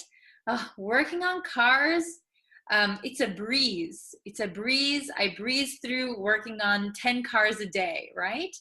Oh, I can sail through 10 cars in an hour. Okay, I'm not sure how you would do that. That's pretty good. Okay, but let's look at some of these examples. All right, so number one, she never studied. She never studied and just breezed through high school. Wow, she's very, very smart, right? She's very intelligent. Excuse my voice. She never studied and just breezed through high school. She just breezed through it. High school was a breeze. It was very easy for her. So for a lot of people, high school is difficult. You need to study. You really need to hit the books. But for her, she just breezed through it. She never did her homework, but it was super easy. Okay? So let's look at number two. He sailed through the interview. He sailed through the interview. So maybe he went to an interview for a new job. But if he sailed through the interview, it means he did it very well. It was very easy. So he successfully and easily did the interview. Okay? Number three, I'm sure you'll breeze through the test. I'm sure you'll breeze through the test, okay? It'll be a breeze. I'm sure you'll breeze through the test. Breeze through. Okay? I'm sure it will be easy for you. And number 4, Tim sailed through the course while I was struggling. So this could be a course in school or any course that you take. So Tim is a very smart man. Tim sailed through the course. It was easy for him while I was struggling. So maybe we took the course at the same time. For Tim, it was easy. He sailed through it. But I, at the same time, was struggling. It was super difficult for me. Okay, so please, let's go over the pronunciation together, and I want you to say it out loud, okay? So can you say breeze through, breeze through, breeze through, breeze through, and sail through, sail through, sail through, okay? Now I'm going to say number 1, and I want you to read it after me, okay? So I'm going to say it one more time, and I'll pause, and you can read it out loud, okay? She never studied and just breezed through high school.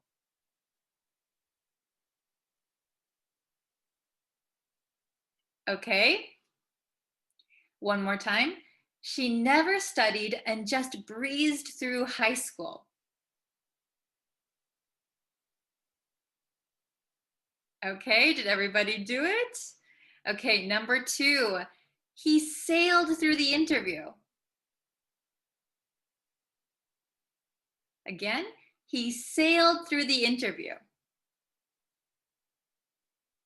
Okay, number 3. I'm sure you'll breeze through the test.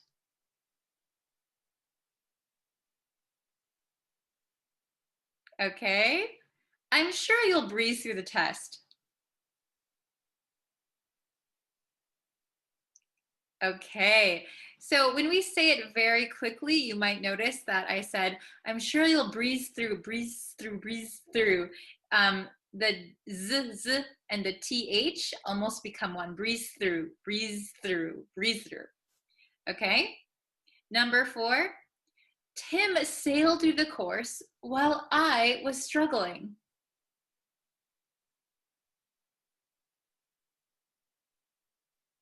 Okay, I'll say it one more time.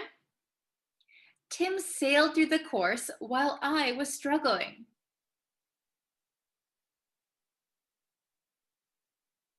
Okay, and if you notice, sailed through, it's very difficult to say sailed through, right? So this D sometimes disappears if we say it very quickly. Sailed through, sailed through, sailed through, breeze through, breeze through, breeze through, sailed through. Okay, very good. I hope this was an understandable lesson on these phrasal verbs. So please try and use them when something is very, very easy. So if I give you a lesson and you thought it was easy and you understood it, oh, I breezed through your lesson, okay? I sailed through your lesson, okay? Very, very good. So please try and use it as much as you can so that you can remember it, all right? Okay, and if you have any questions, please feel free to put them in the comments. I'm always checking my comments, and I try to reply to people's questions as often as I can, okay? So thank you guys so much for watching this lesson. Please share it with your friends. Please subscribe to my YouTube channel, follow my Facebook page, and we'll grow our community together, right? So I know that a lot of students help each other out in the comments, which is wonderful. So thank you guys so much for doing that. And I will see you for our next lesson. Thank you guys so much for watching. I'll see you next time. Bye.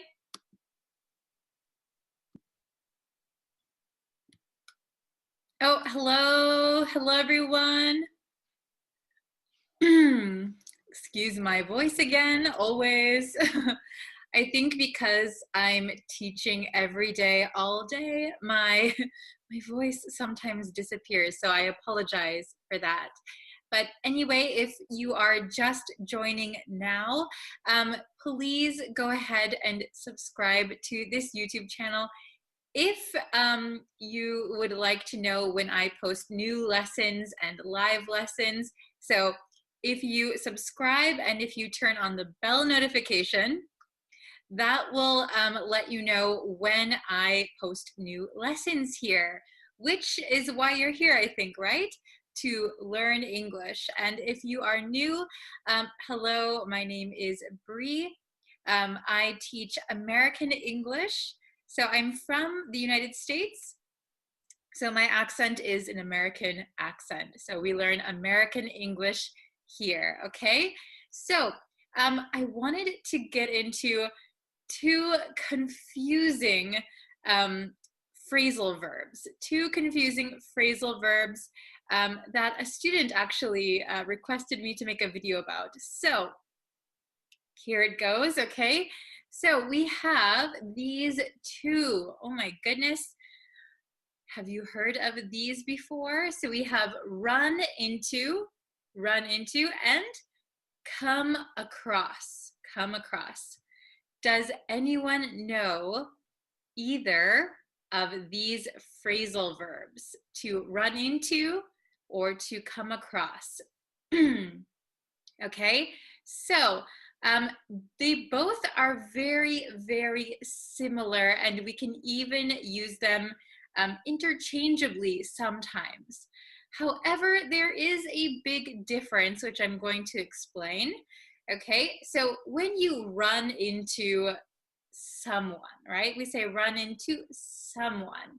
It means you meet someone by chance, right? We can also say to run into a problem, to run into difficulties.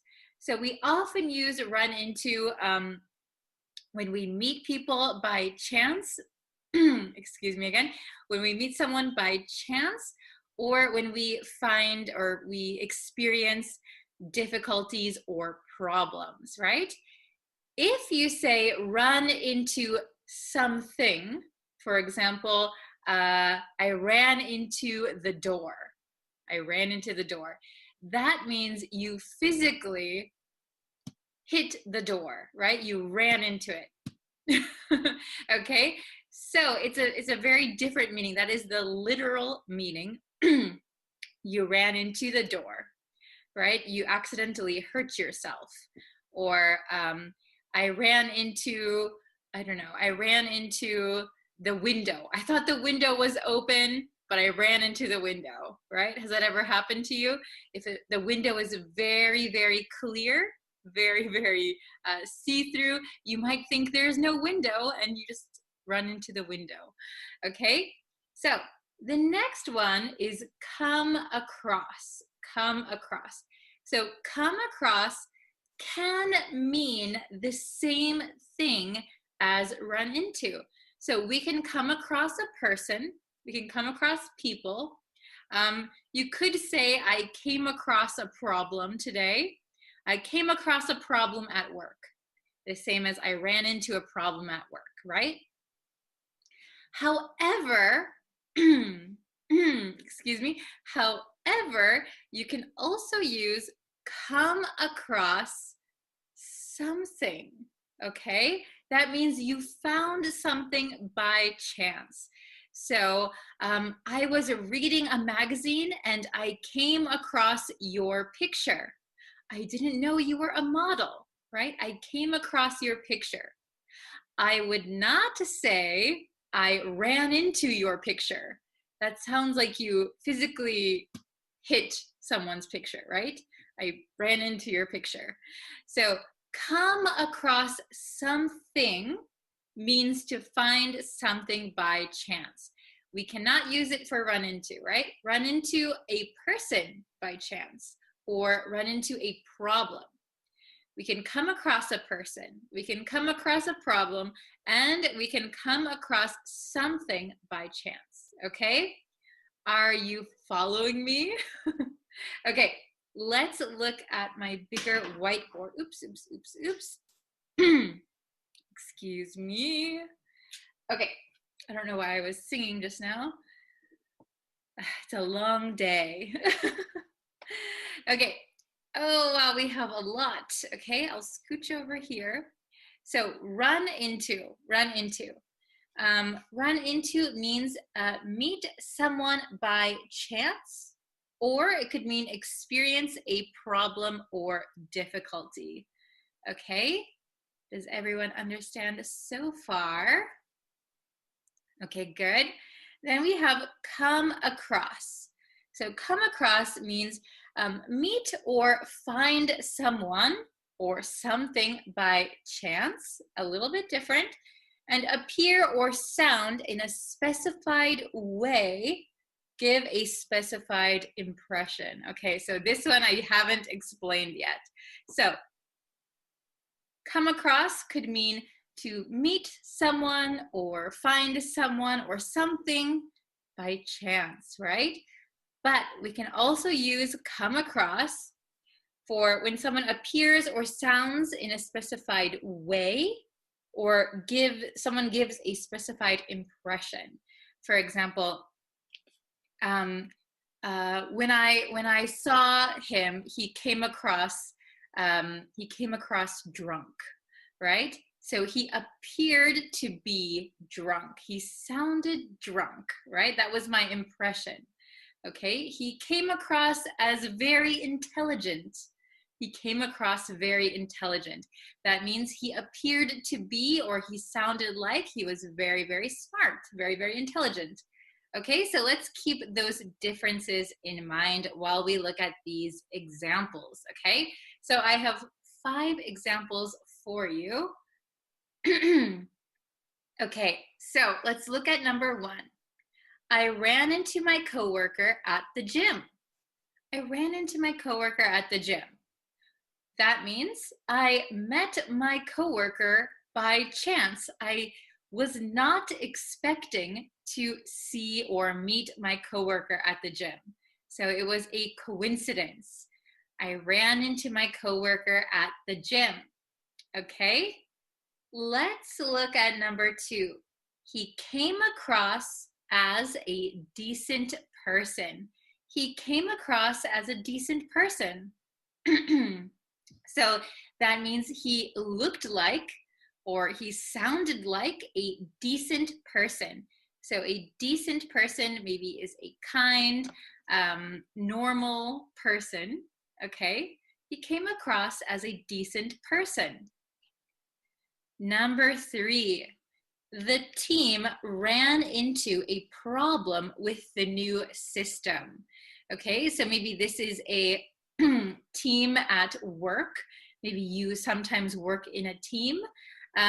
The team ran into a problem with the new system. We could also say the team came across a problem with the new system. They found a problem. Okay. So I think there might be a slight nuance difference, very, very slight, between run into a problem and come across a problem. When I hear come across a problem, it sounds like you found a problem. If you ran into a problem, it sounds like you experienced a problem. But maybe that is a very slight nuance that you don't really need to pay attention to here. It basically means the same thing. So let's see number 4. Number 4, yes, number 4. So she came across this old newspaper article. She came across this old newspaper article. So here we cannot say she ran into this old newspaper article. We cannot say that. So when you find something by chance, please use come across, okay? Not run into. And number 5, we came across an adorable elderly couple in the park. We came across an adorable elderly couple in the park. So that means you found them or you saw them by chance, okay? So you could say we ran into an adorable elderly couple in the park. We came across an adorable elderly couple in the park, okay? Is it understandable so far? Let me just go over them one more time. So, run into. So, if people are just coming in now, run into means meet someone by chance, experience a problem or difficulty. So, we can use run into in 2 different ways.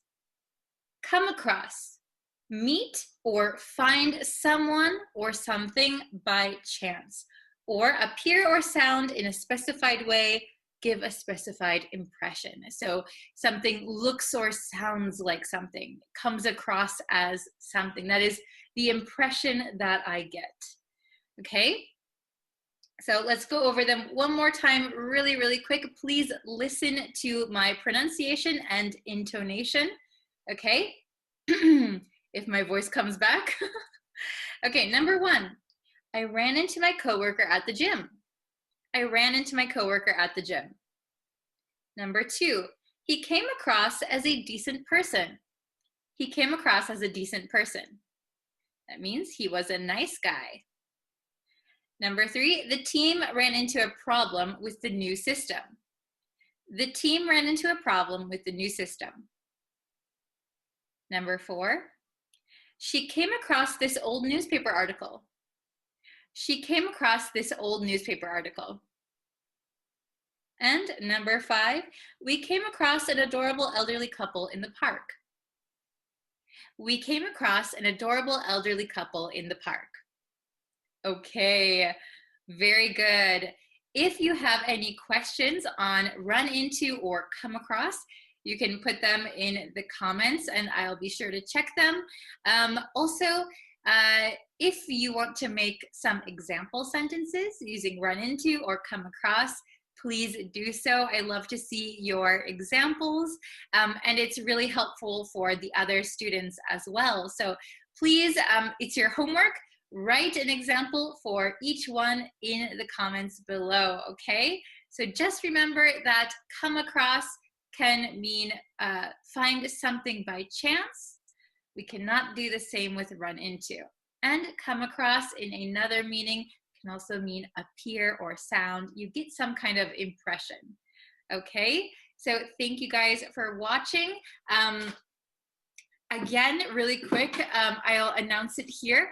So all of December, all of next month, if you're watching this when it's posted, right now is November. And for next month, I will be posting every single day on this YouTube channel, okay? I will be posting every single day. So if you want to see a new English lesson every day, please subscribe to my YouTube channel. And if you want, if you know anyone else who is studying English, you can always send them my channel or my videos and we can all learn together. Okay, so thank you so much for watching. I will see you in our next lesson. Take care, everyone. Bye-bye. See you. Hi, everyone. Welcome back to my English learning channel. Thank you for coming by for today's lesson. And if you would like to and you haven't already, please don't forget to subscribe to this YouTube channel. And that way you'll know when new lessons are uploaded. Okay. So this is going to be a fairly straightforward video. I'm going to give you 10 phrases that if you're learning English, you need to know these phrases.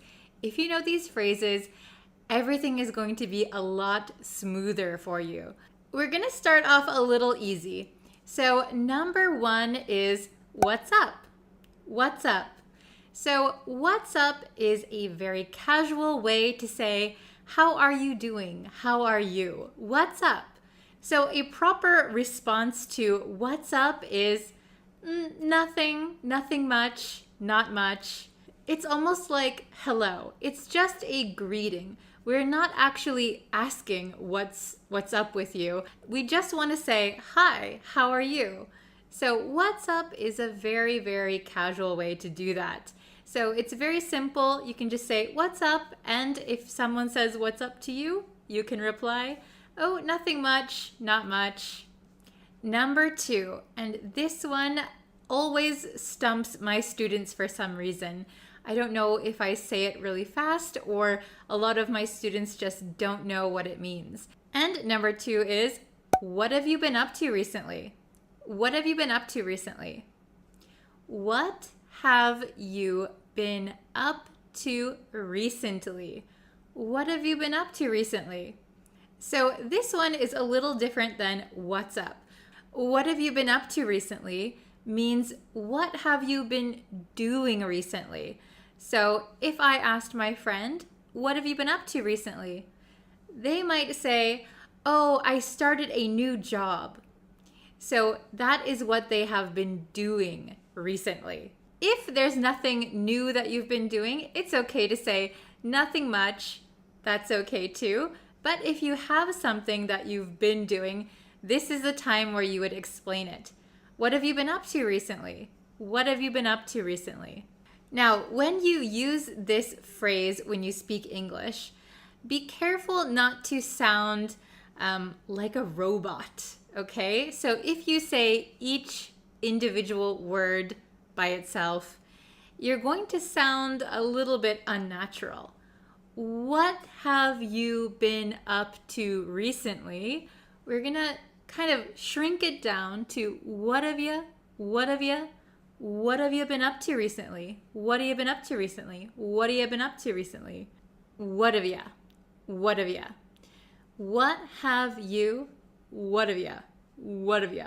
Okay? So if you say what have you? What have you? What have you? What have you? You're going to sound like a native speaker. What have you been up to recently? What have you been up to recently? What have you been up to recently? Okay? Perfect. Number 3. How does sound? How does sound? So this is when you give a suggestion. So if I'm with my friend and we are deciding what we should have for dinner, my friend might say, how does Indian food sound? So how does something sound? We're not actually asking about the sound. It means how about Indian food? How does Indian food sound? We want to know how our suggestion sounds to the other person. Do you think it's a good idea? How does waking up early sound? Oh, that sounds awful. So when you want to give your suggestion and you want to see what the other person thinks of it, you can say, how does sound? How does a movie sound? Means, how about watching a movie? Let's watch a movie. How does 5 o'clock sound? Means, how about meeting at 5 o'clock? Is 5 o'clock okay for you? How does 5 o'clock sound? Number 4 is the response to how does something sound. So if someone says, how does 5 o'clock sound? If we think it's a good time to meet, we could say, sounds great or sounds good. Sounds something. Sounds something. So if it is a bad idea, for example, if someone says, how does waking up at 4 a.m. sound? If that doesn't sound appealing or if you don't really like that idea, you could say, that sounds awful. That sounds awful. That is a strong way to kind of reject that person's idea. That sounds awful. Okay? So usually we use that sounds great or that sounds good or just sounds great, sounds good. Number 5. So number 5 is pretty simple, I think, but still a lot of students make mistakes when using it. And number 5 is never mind. Never mind. So when we use never mind in English, it means forget about it. Forget I said something. Forget I mentioned something. Never mind. Okay? For example, you have to go to a meeting, but a package is going to be delivered to your home. You might ask your family, hey, a package is coming, so could you please receive that package? I have to go to a meeting. Your family agrees, but later your meeting is canceled, so you don't have to go anywhere. You could tell your family, I asked you to receive a package, but never mind. I'll stay home. So that means forget I asked you. Never mind. Number 6. This one is used a lot when you meet people for the first time. Number 6 is, what do you do? What do you do? What do you do? So most of the time when I ask my students, what do you do? They get this really confused look on their face, and sometimes they start explaining about their hobbies or what they do on the weekends. That is not the meaning of this question. What do you do means what is your job? Or what do you do for a living? What do you do? So if I go to a party and meet someone, they might ask me, what do you do? I could say, I'm an English teacher. So for you guys, I want you to leave in the comments what you do. Leave your job in the comments. I'd be very interested to see what all of you are doing for a living. Okay, number 7. Number 7 is actually. So native speakers of English often say actually. Actually. We love to say actually. Do you know how to use actually in a sentence? So a lot of the times we use it when we disagree with someone. So if someone said, let's meet at Starbucks, you could say, actually, I thought we could meet at McDonald's. So you are disagreeing with someone, but it's kind of a kinder way to disagree with someone. It's not that strong. Actually, I was thinking we could meet at McDonald's. We can also use this when we want to reject something in a kind of kind way. So for example, if someone said, hey, did you eat lunch already? We could go to a restaurant. And if you already ate, you could say, actually, I've already eaten, sorry. Actually. Okay, please try it the next chance you get. Number 8. Number 8 is also used for suggesting something. Number 8 is why not? Why not? Why not? So I was teaching this to a student a few months ago, and he was really confused about this expression, why not? He thought it sounded very strong and asking the reason why not to do something. But this is a very kind way to suggest something. So if somebody was telling me, Bree, I really want to improve my English, what should I do? I could reply, why not take an English class online? Why not take an English class online? This is a very light suggestion. Why not try this? Why not try that? Okay? It is not a strong suggestion. If I looked outside and said, it looks like it's gonna rain, maybe my friend could say, why not bring an umbrella just in case? Why not bring an umbrella just in case? So try using this expression the next time you want to suggest something. Number 9. Number 9 is about to. About to. So we can say, I was about to call you. That means I was almost going to call you, but then something came up. I was about to call you when the doorbell rang. Maybe I had my hand on the phone. I was about to call you, but the doorbell rang. So this is a very convenient phrase when you want to tell a story or give a reason that you didn't do something yet. So I know when I was a child, my parents would ask me, "Did you do your homework yet?" And I would always say, "Oh, I was just about to. I was just about to." It means I was getting ready to and I was going to do it now, but you just asked me. I was just about to do my homework. It was kind of a lie, though. I was never just about to do my homework. So, this is very useful when you want to tell a story or give a reason or an excuse for something. I was just about to. I was about to watch TV when I remembered I had to take an English lesson with Bree. Number 10, the last one. This is anything else? Anything else?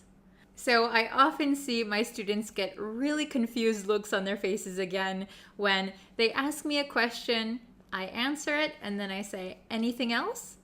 Anything else? Anything else means, do you have any other whatever we're talking about? So if my student asked me a question and I answered it and I said, anything else? Anything else means, do you have any other questions besides the one you just asked? At the gas station in America, you might come across this expression. So in America, you have to pay for gas, and you can pay at the pump with a credit card, or you can go into the gas station and pay, and you can buy other things as well, for example, a snack or a bottle of water. So if you go up to the register and say, I'd like to pay for my gas, the clerk might ask you, okay, anything else? Do you want some water? Do you want a sandwich? Are you going to buy anything else? So if you don't have anything else that you want, you can say, no, that's it, or no, that's okay. That's all you need to say. Simple answers are going to be the key to your success as an English student. So if you notice with the expressions I shared with you today, most of them require just very short answers. And that is going to be the key to success for you. That is going to make you sound more fluent even though you're saying less. Okay, please let me know if there are any other expressions that I missed, if there's anything else you would like to study, and please don't forget to leave a comment. What do you do? Leave it in the comments. Okay, thank you for watching this lesson. I will see you in the next one. Bye!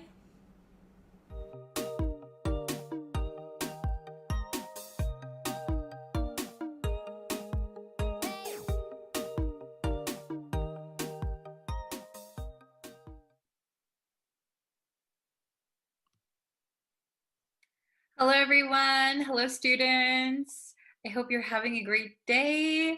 How is everybody today? Okay, so today I wanted to go over one specific idiom that I realized we say a lot in America, and I'm not sure about in other parts of the world, like in England or anything, but we do often say it in America, and I just realized it's probably very confusing for non-native speakers who are maybe in America or talk with Americans. So this one I think is very, very useful, and I think it's really hard to understand if you don't learn what it means. Okay, so we're going to learn the idiom. Da, da, da, da. Neck of the woods, neck of the woods. So I just say this naturally in English, neck of the woods, but I never thought about why we say it or what it means actually. So I did a quick Google search and I found that neck means like a strip of land. I think they used it in Britain, and so a strip of land maybe surrounded by water. But when people went over to America, they used neck to mean an area by the woods. So what neck of the woods means a particular area. It means a particular area. So neck of the woods equals a particular area. Okay, so I know just telling the meaning is probably confusing, right? So let's get into it, and I have some example sentences to share with you. Things that we would often say naturally while speaking with other native speakers. So I think this one is going to be really useful for you guys.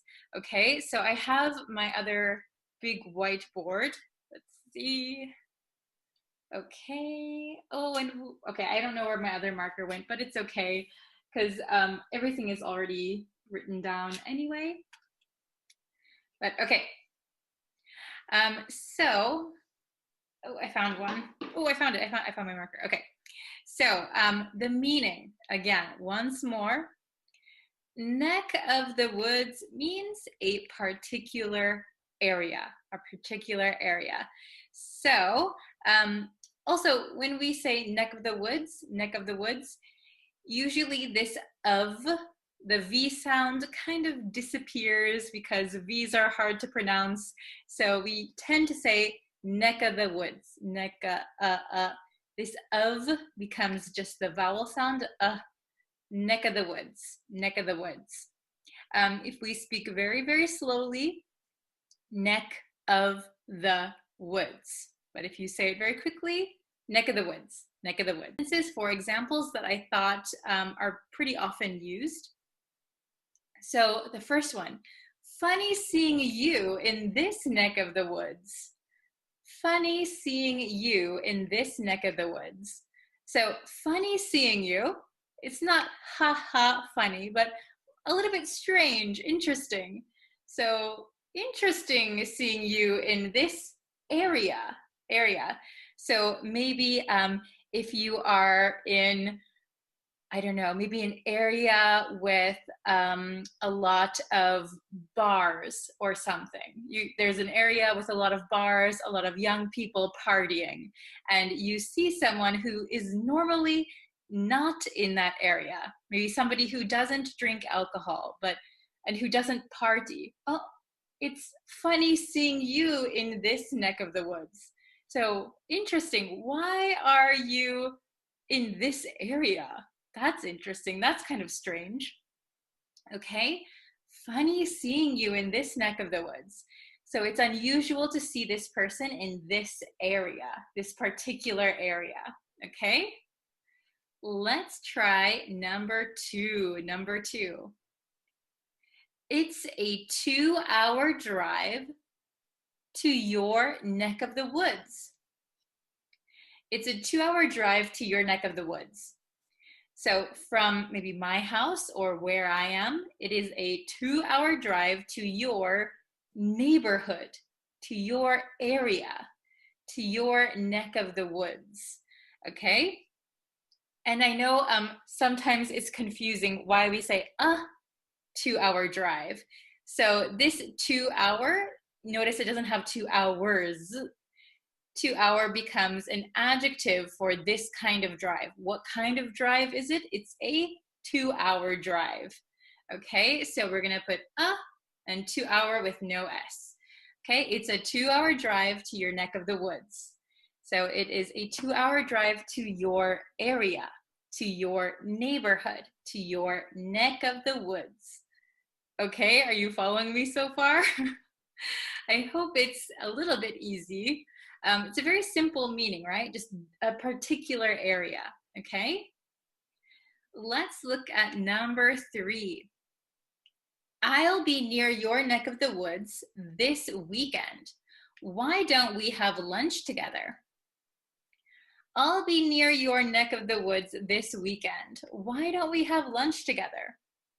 So what does this mean? It means I'll be near your neighborhood, or I'll be near where you work, wherever the other person is, right? Their area. I'll be near your neighborhood, your area, this weekend. Why don't we have lunch together? Okay, so instead of saying your area or your neighborhood, we generally say your neck of the woods. Okay, so how about number 4? This is the last example that I have. Let's see. If you're ever in our neck of the woods, make sure you stop by to say hello. So if you're ever in our neighborhood, if you're ever near our house, make sure, so certainly make sure you stop by our house to say hello. Okay? If you're ever in our neck of the woods, make sure to stop by and say hello. Okay? Is it understandable so far? If you have any questions, please leave them in the comments. You can always leave them in the comments. I will try and answer as many as I can. Okay, so let's just go over this. Oh, I erased the exclamation point, but it's okay. Let's go over this one more time. So if you're just joining us, neck of the woods means a particular area, So listen to how I pronounce things, and if you can, try and read the sentence after me, okay? Funny seeing you in this neck of the woods. Okay, I'm gonna say it one more time. Funny seeing you in this neck of the woods. Okay, let's try number 2. It's a 2-hour drive to your neck of the woods.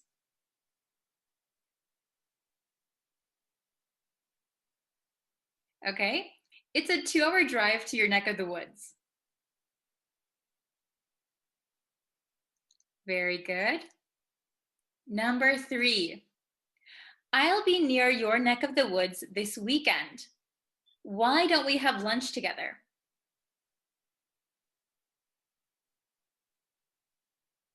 Okay, this is a very long sentence. The last 2 are pretty long, but that's good. It's always good to practice longer sentences, right? So let's try it one more time. I'll say it, and then please repeat it if you can, okay? I'll be near your neck of the woods this weekend. Why don't we have lunch together?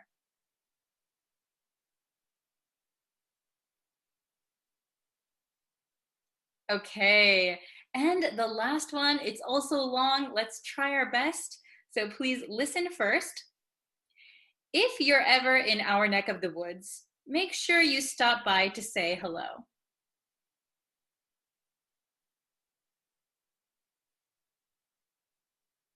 Okay, we'll try it one more time.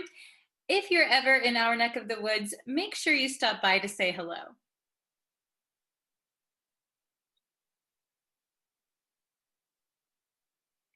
Okay, could you do it?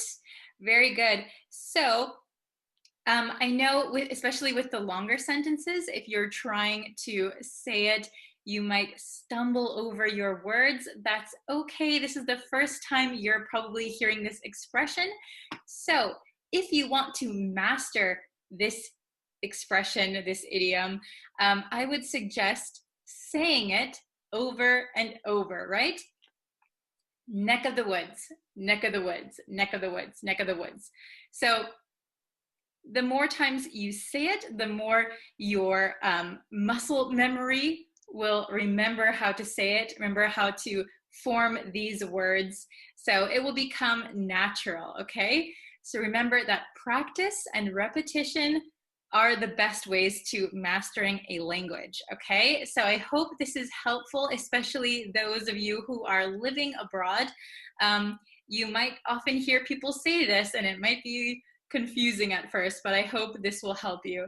Okay, so thank you everybody for watching today's lesson. I'll be back probably tomorrow with another lesson. And again, if you have any questions, please leave them in the comments below. Thank you guys so much, and I will see you for our next lesson. Okay, bye.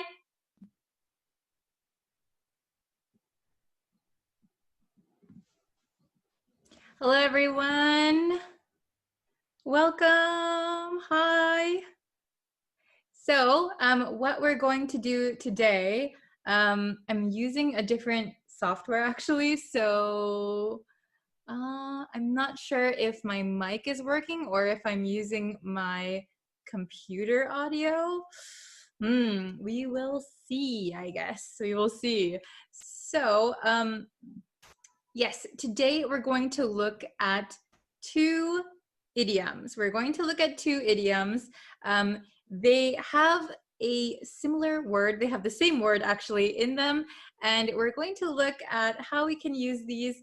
And I thought it's good to join idioms in at least pairs or kind of similar groups so that they're easier to remember, okay?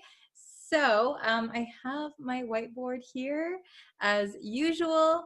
So you can see which ones we're going to learn today. We are going to learn two idioms today. Okay, so the two idioms that we're learning are, ta-da! Cut to the chase, cut to the chase, and cut it out, cut it out, cut it out. Okay, so cut to the chase. Let's listen to the pronunciation first, okay? Get used to the pronunciation. So we are going to say cut to the chase, right? If we say it very, very slowly. But when we speak quickly, like a native speaker would, this T is going to kind of be erased and join with this T. So we're going to say cut, cut.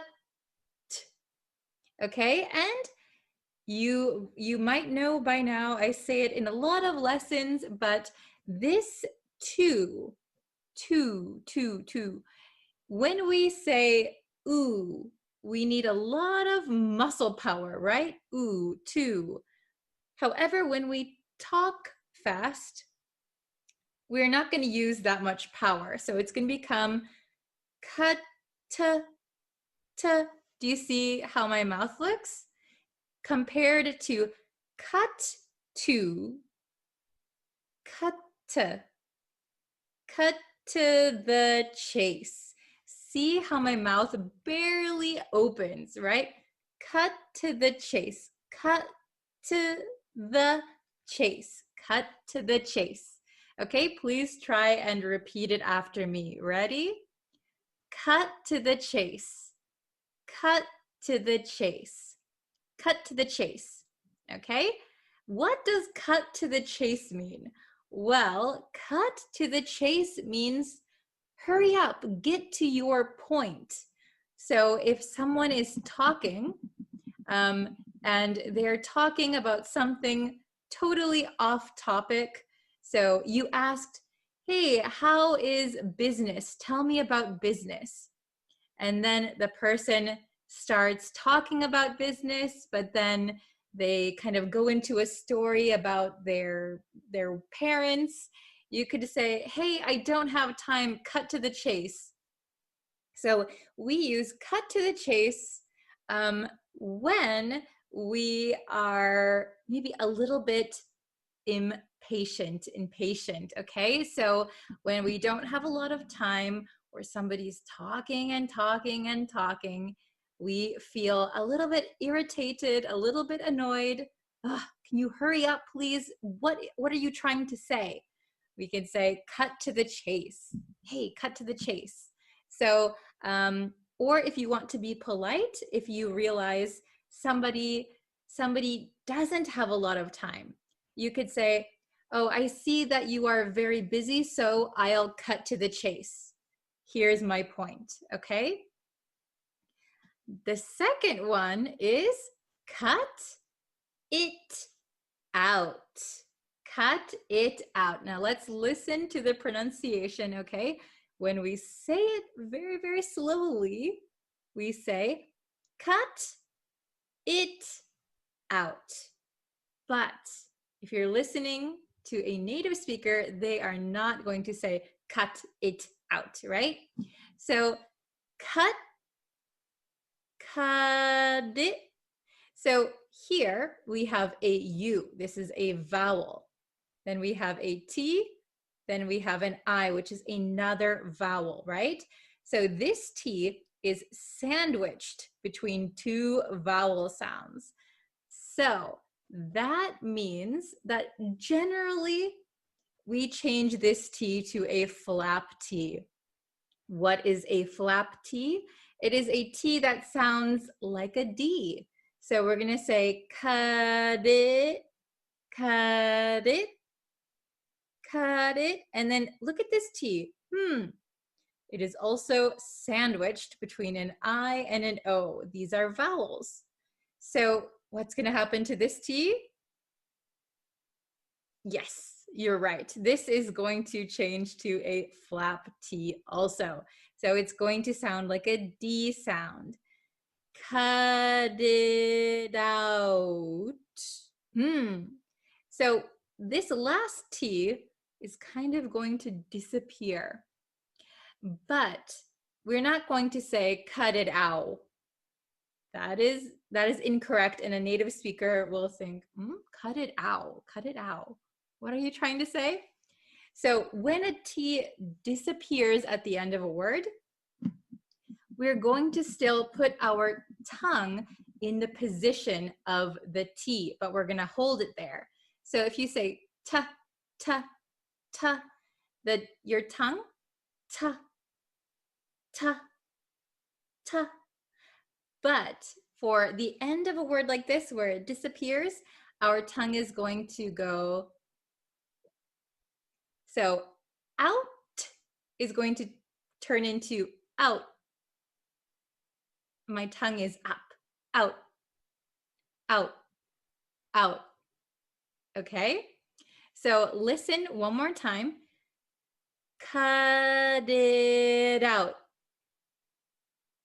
Cut it out. I'm going to say it really fast. Ready? Cut it out. Cut it out. Cut it out. Cut it out. Cut it out. Okay? So what does cut it out mean? Cut it out. So cut it out as an idiom means stop doing something. Stop it. Okay? We also use this when we are annoyed or irritated, and I've got hairs all over. I've got hair in my eye.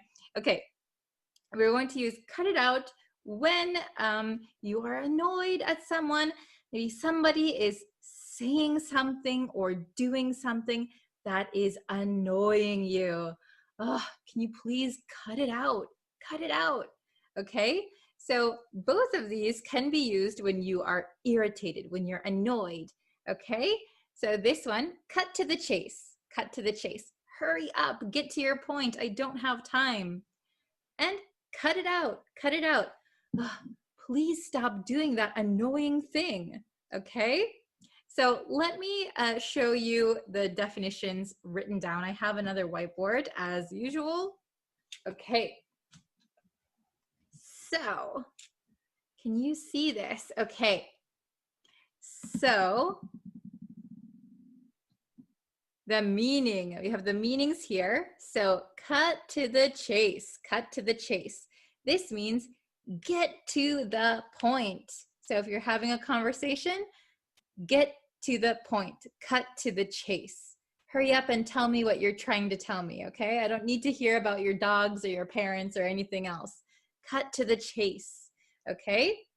Then we have cut it out, cut it out, cut it out. Cut it out is used, it's used to tell someone to stop doing or saying something annoying or offensive, okay? So let's go through, I have 4 examples, so please write your answers in the comments, okay? Write your answers in the comments and we'll see if you are correct or incorrect, but that's okay because these are brand new idioms. Okay, is everybody following me so far? Okay, very, very good. So number 1, we have an exclamation point here. What are you trying to say? what are you trying to say? So it sounds like for number one, two people are having a conversation and they are maybe irritated or frustrated. What are you trying to say? What are you trying to tell me? So which one are we going to use? Cut to the chase or cut it out? Okay, I would say the correct answer for number one. Did you put it in the comments yet? Did you put your answer? Okay, very, very good. So the correct answer would be, I'll write it down here. You have a few extra moments in case you didn't write it yet.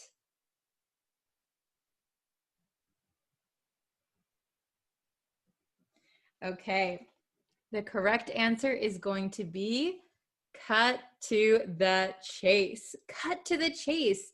What are you trying to say? So hurry up and tell me what you want to say, okay? Very, very good. Number two, ooh, another exclamation point. So we're saying it as kind of an expletive. I don't want to listen to you fight.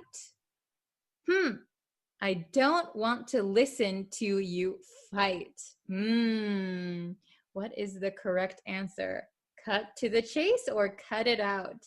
So I'll give you a few minutes. Please put your answer in the chat, in the comments. Oh, very good. Okay. So the correct answer is going to be cut it out. Cut it out, okay? Cut it out. I don't want to listen to you fight. So maybe, not maybe, actually, my mother used to say this all the time to me and my little sister. So if we were in the back seat of my mother's car, maybe my sister and I would start fighting. Hey, she took my toy. My mother would say, cut it out. So stop fighting, right? Stop fighting. You're annoying me. You're being too noisy. Cut it out. Stop it. I don't want to listen to you fight. Okay. Very good. Very good. Let's try number three together, okay? I'm sick of your jokes. I'm sick of your jokes. So sick of something doesn't mean sick. Sick of your jokes means I'm tired of your jokes. I don't like your jokes. They're not funny. I'm sick of your jokes. Okay. Number three, I'm sick of your jokes. Okay. What is the correct answer? Okay, please write it down. You guys are doing very, very well so far. So good job. I'm sick of your, okay. The correct answer is cut it out. Cut it out. Cut it out. Cut it out. Cut it out. I'm sick of your jokes. Cut it out, okay? Stop telling me your jokes. I don't like them. They're not funny. Sounds very, very annoyed, irritated. Cut it out, okay? You might also, if you've ever watched Full House, it's an American TV show from the 90s. I used to watch it growing up. There's a character, Joey, who says, cut it out. So that's kind of his catchphrase. If you ever watched Full House, you might know cut it out, okay? Last one, number four. I know you don't have time. I know you don't have time, so I'll... I know you don't have time, so I'll... In this case, nobody is irritated, nobody is annoyed, but the speaker, I know that you are busy. I know that you don't have a lot of time. So I'm going to be polite and... Okay, did you write your answer? Okay, the correct answer is, I know you don't have time, so I'll cut. Both words have cut. Cut to the chase. Okay, very good. I know you don't have time, so I'll cut to the chase. Very good. Okay, is it easy? Are you guys understanding it? Feel free to ask questions in the comments. Okay, so let's go over these one more time. Okay, so listening to the pronunciation, cut to the chase, to the, cut to the chase, cut to the chase. So that means get to the point, hurry up. Cut it out, cut it out, cut it out means so stop saying something annoying or doing something annoying or offensive, right? Stop saying or doing something annoying or offensive, okay? So number one, cut to the chase. What are you trying to say? Cut to the chase. What are you trying to say? Okay, number two, cut it out. Cut it out. I don't want to listen to your fight. To you fight. Cut it out. I don't want to listen to you fight. Number three, I'm sick of your jokes. Cut it out, okay? Number four, I know you don't have time, so I'll cut to the chase. This one is kind of polite. Okay, very good. Does everybody understand how to use cut to the chase and cut it out? Okay, so if you have any questions, please leave them in the comments and I always check them. So thank you guys so much for watching and I will see you in our next lesson very, very soon. Should be a good one. Okay, so if you haven't already, please subscribe to the YouTube channel. I'm posting videos all the time. So yeah, I will see you for our next lesson. Bye.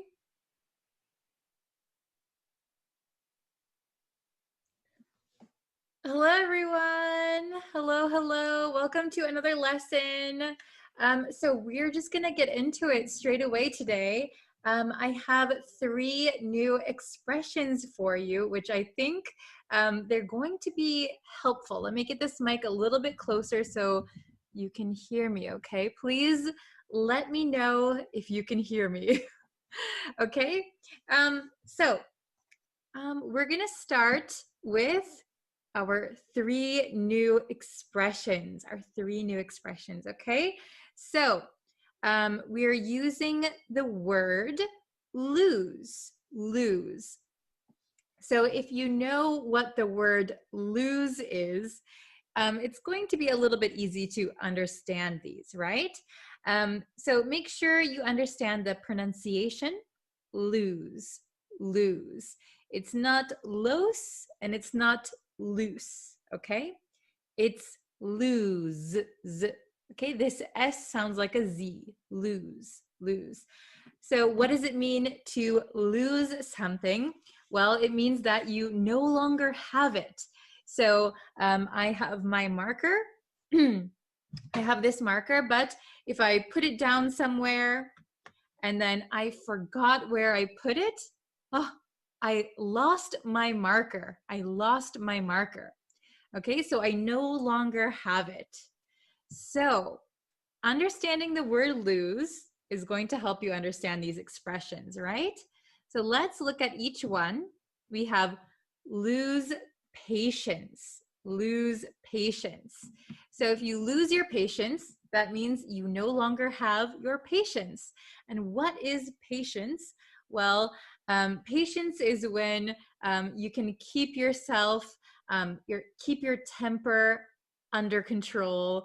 You can, you don't get angry. You're maybe kind of zen. Huh? So if you lose your patience, maybe that means you lose your temper. You can say lose your temper also. You lose your temper, you get angry, you get frustrated, maybe you start arguing with someone, you've lost your patience, okay? Then lose control, lose control. So this could mean a lot of different things. So if you have control over something, that means you are controlling it. You are managing something, or you're driving something. You are deciding what happens if you have control. So if you lose control, you no longer have control. So a lot of the times you'll hear this, lose control of a vehicle. So lose control of a car, lose control of a motorcycle, or like if you lose control of, it could be about power, for example.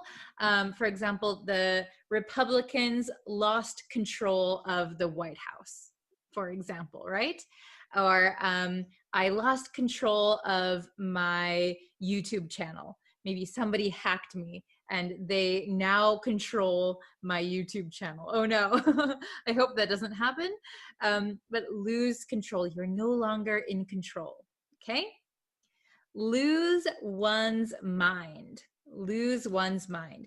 So we could say lose my mind, lose your mind, lose his mind. So if you lose your mind, basically it means go crazy or like become insane. So we don't mean it in the literal sense. Usually we don't, lose our mind. We don't, for example, going crazy, going insane. We don't mean that in the literal sense, like as a medical condition. We mean it typically when people say this, when you hear people say this, it means that you're kind of maybe really frustrated, or let's see, very annoyed. For example, if I have to write another essay, I'm going to lose my mind. Maybe you're so frustrated, you don't want to do something. It's like you're going crazy, right? So it doesn't mean it literally, but it means that maybe you don't like something, or something is really annoying you. For example, if I have to listen to the teacher talk one more time, I'm going to lose my mind. So you're very annoyed, right? Okay, so once again, lose patience, lose control, lose one's mind. All right, let's take a look at some examples, okay? We'll do this pretty quick. Da-da-da. Lose patience. This is the definition. Become unable to keep one's temper. So you're unable to keep your temper. You show your emotion if you lose patience. Oh, why don't you listen to me? Okay, you lost your patience. Okay, lose control, lose control. No longer able to control something, like we talked about. It could be anything. It could be a vehicle. It could be power, lose control of something. Okay, lose one's mind. That means to become crazy, to go insane. You lose your mind. So maybe like you lose, what is it? What am I thinking of? Well, basically you're kind of, we say, here's another expression for you. We say, at your wit's end, at your wit's end. You're going crazy, you're losing your mind. Maybe something is very frustrating, or something is very annoying, okay? So let's look. We have 6 today. We have 6 questions. So let's go through these and see if by answering them, you're able to understand a little bit more. Okay? She, with the young boy. She with the young boy. Okay? So we need to change the tense and of these. So some of them, a few tenses could be acceptable, but okay, can you leave your answers in the comments? Leave your answer in the comments, okay? She with the young boy. So we have a big hint here. We have the word with. Okay, so I'm going to tell you what that hint means in just a second. She with the young boy. Okay, I'm going to write the answer. I hope you wrote your answer also. I'm going to put it in the past tense. So I'm going to say, she lost patience. The answer is she lost patience. Oops, I hope you can read that. She lost patience with the young boy. Okay, so you could also say she loses patience with the young boy. That means quite often, right? She loses patience regularly. Or maybe it was just one time yesterday, she lost patience with the young boy. So that means she was no longer able to keep her temper. So maybe the young boy was not listening to what she was telling him. So for example, make your bed or do the dishes. The young boy didn't listen to her and she lost her patience. Maybe she yelled at him. Maybe she showed she was angry. I told you to do that. Why didn't you do that? She lost her patience, or she lost patience with him. Okay, so we say lose patience with someone or something. So that is your big hint. Lose patience with someone, something. Okay, so we could also say she lost her patience with the young boy. That is also okay. Or she lost patience with the young boy. Okay, number 2. He of the car on the icy road. Ooh. So I'm from Wisconsin, which is very cold in the winter. And it gets very snowy and icy. And sometimes this happens. So he of the car on the icy road. We have another hint here. We have the word of. Okay, we have the word of. So I'll let you type your answer in the comments. Okay, so I'm going to put this in the past tense. Okay, so maybe this happened yesterday. So he lost control. He lost control of the car on the icy road. So he was controlling the car, he was driving the car, but because he was on an icy road, maybe it started sliding or going the wrong direction. Very, very scary. He lost control of the car on the icy road. Okay, so we lose control of something. Lose control of something. Okay, very, very good. Okay, number 3. If I have to stay here any longer, so if I have to stay here any longer, I'm going to, so I don't like being here. I can't stand it. If I have to be here any longer, I'm going to something. Okay, I'll give you a few seconds to write your answer. If I have to stay here any longer, I'm going to.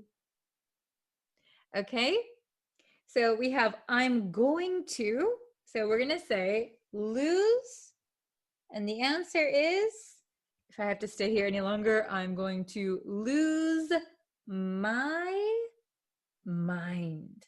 I'm going to go crazy. I'm going to lose my mind. I don't like it. I don't want to be here.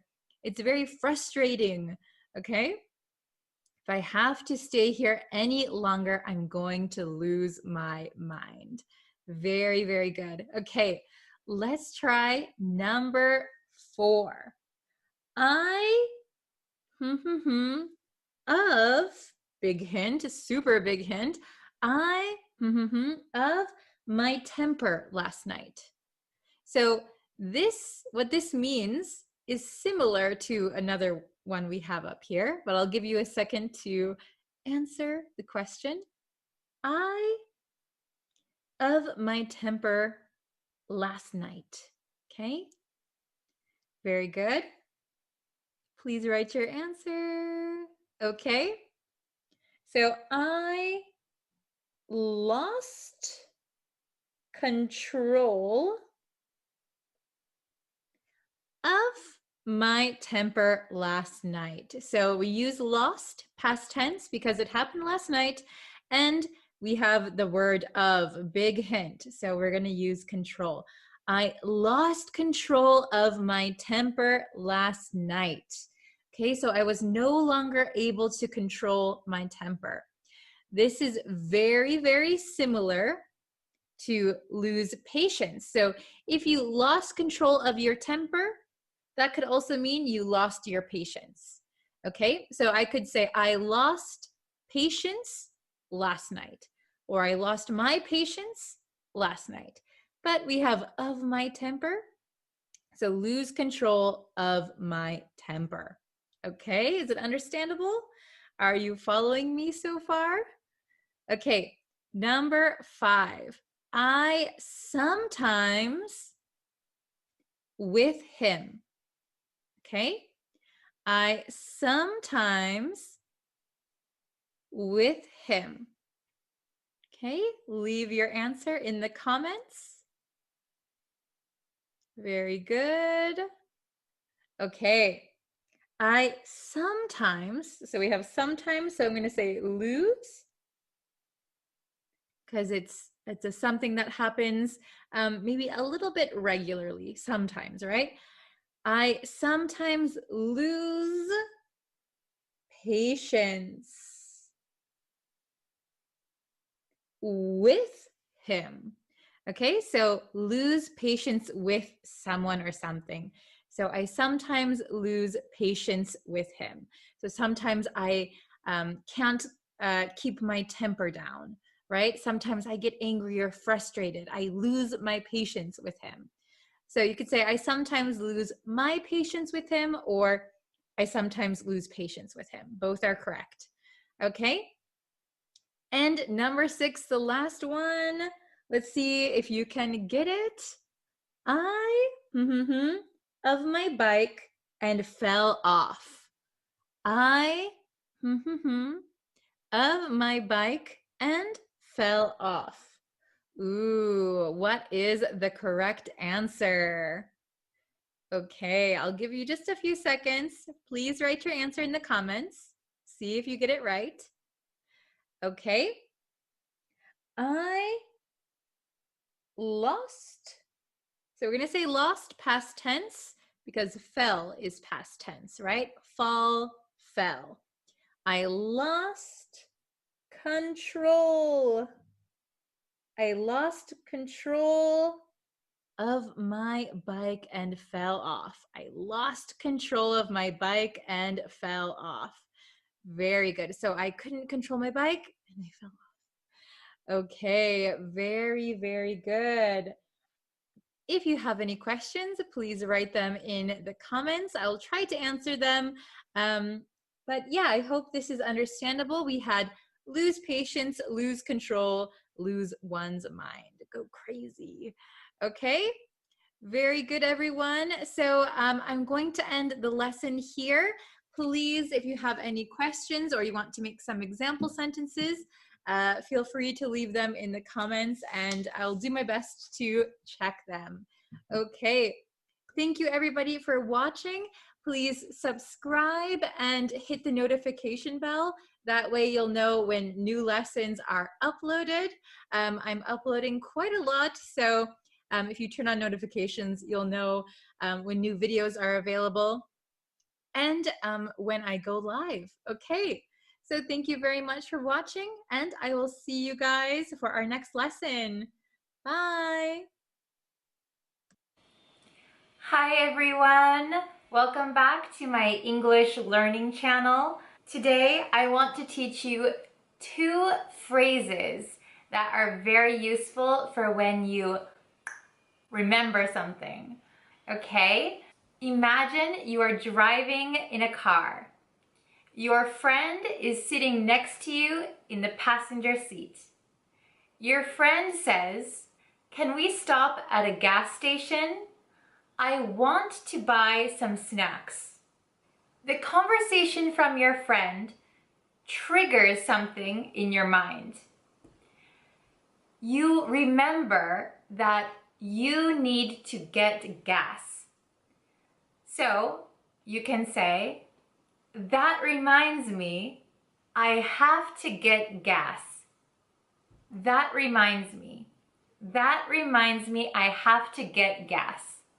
We use this phrase when something in the conversation triggers a memory or reminds you of something. So that reminds me, I need to get some gas. I'll give you one more example. I was talking on the phone with my mother. She told me that it was my cousin's birthday. Her conversation of my cousin's birthday triggered a memory. That reminds me, I have to buy a present for my friend's birthday next week. So my mother was talking about my cousin's birthday, but it sparked a memory in me that I'm going to a birthday party next week and oh yeah, I need to buy a present. So something in the conversation, something someone says reminds me of something. The second phrase that is very similar is come to think of it. Come to think of it. Come to think of it. Say, for example, you go out with your friends. You are ready to pay the bill. You reach for your wallet, but you don't have it. You start thinking, and you realize you haven't seen your wallet since you left your house. You can say, come to think of it, I forgot my wallet at home. Come to think of it, I forgot my wallet at home. Come to think of it is used when you realize something. You realize there is a problem, you realize there is a question, you realize something. So that reminds me and come to think of it are similar, but they're not the same. So that reminds me, something someone did or said reminds you. It triggers a memory. But come to think of it could be your own realization. I'll give you one more example. Someone asks you, have you ever been to America? You might say, yes, I've been to America, but only one time. Come to think of it, I haven't traveled much recently. You are having a conversation with someone and they ask about your travel experience.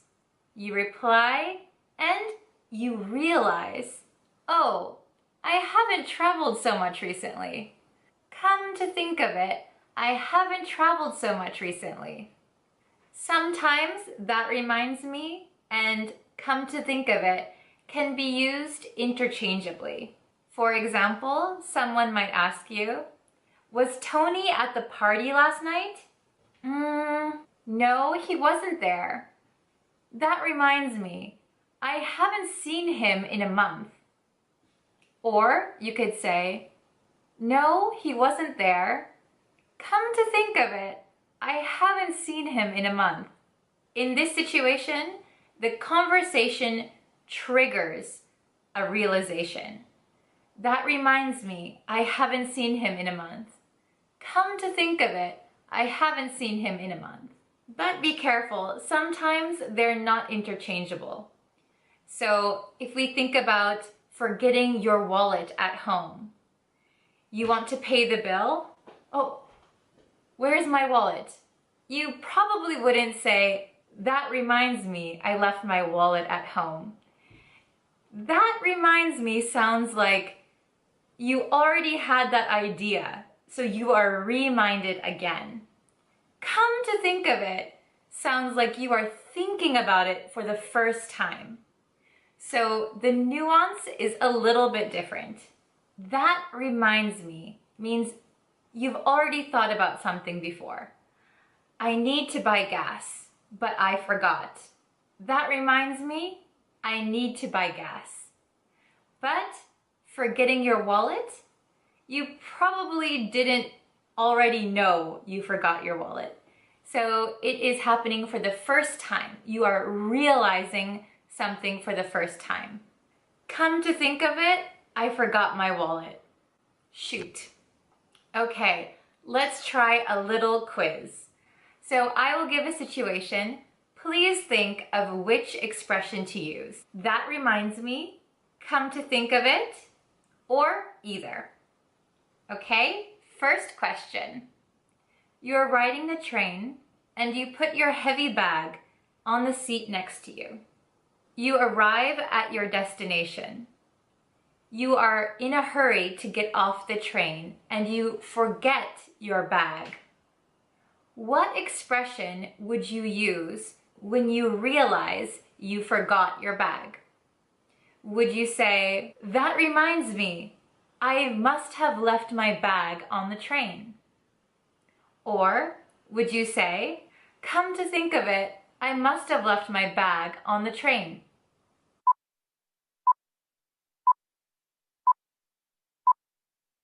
Time's up. The correct answer would be, come to think of it. Come to think of it. So you get off the train. Where's my bag? Oh, come to think of it, I must have left it on the train. Okay? Question number 2. Your friend is looking for a new job. They ask you, do you know anyone who is hiring? What would you say? Which expression would you use? Come to think of it, I know someone who's hiring. Or, that reminds me, I know someone who's hiring. I think you can get this one.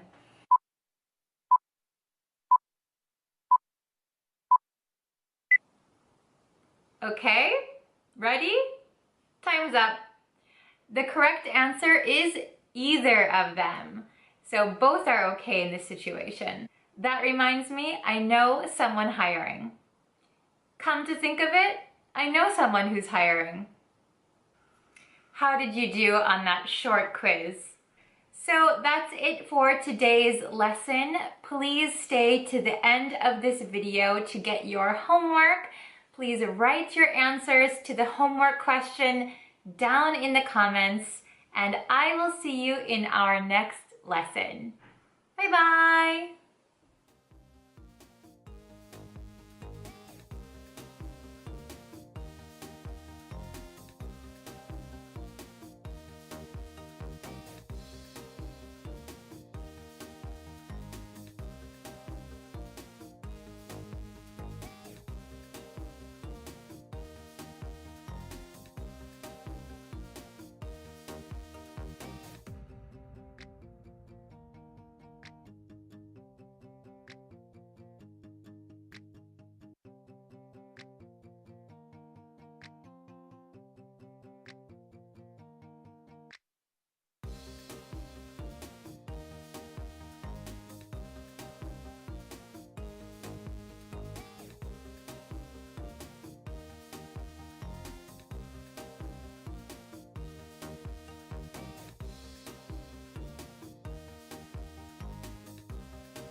Hi everyone, welcome back to Bree's Practical English. I'm Bree and let's learn some English today. Okay, so I wanted to give you guys some new words that you can use instead of saying, I'm tired.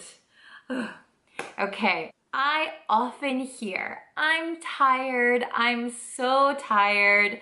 Sometimes I hear I'm exhausted from my students, but English is a very colorful language. It has a lot of flavor to it.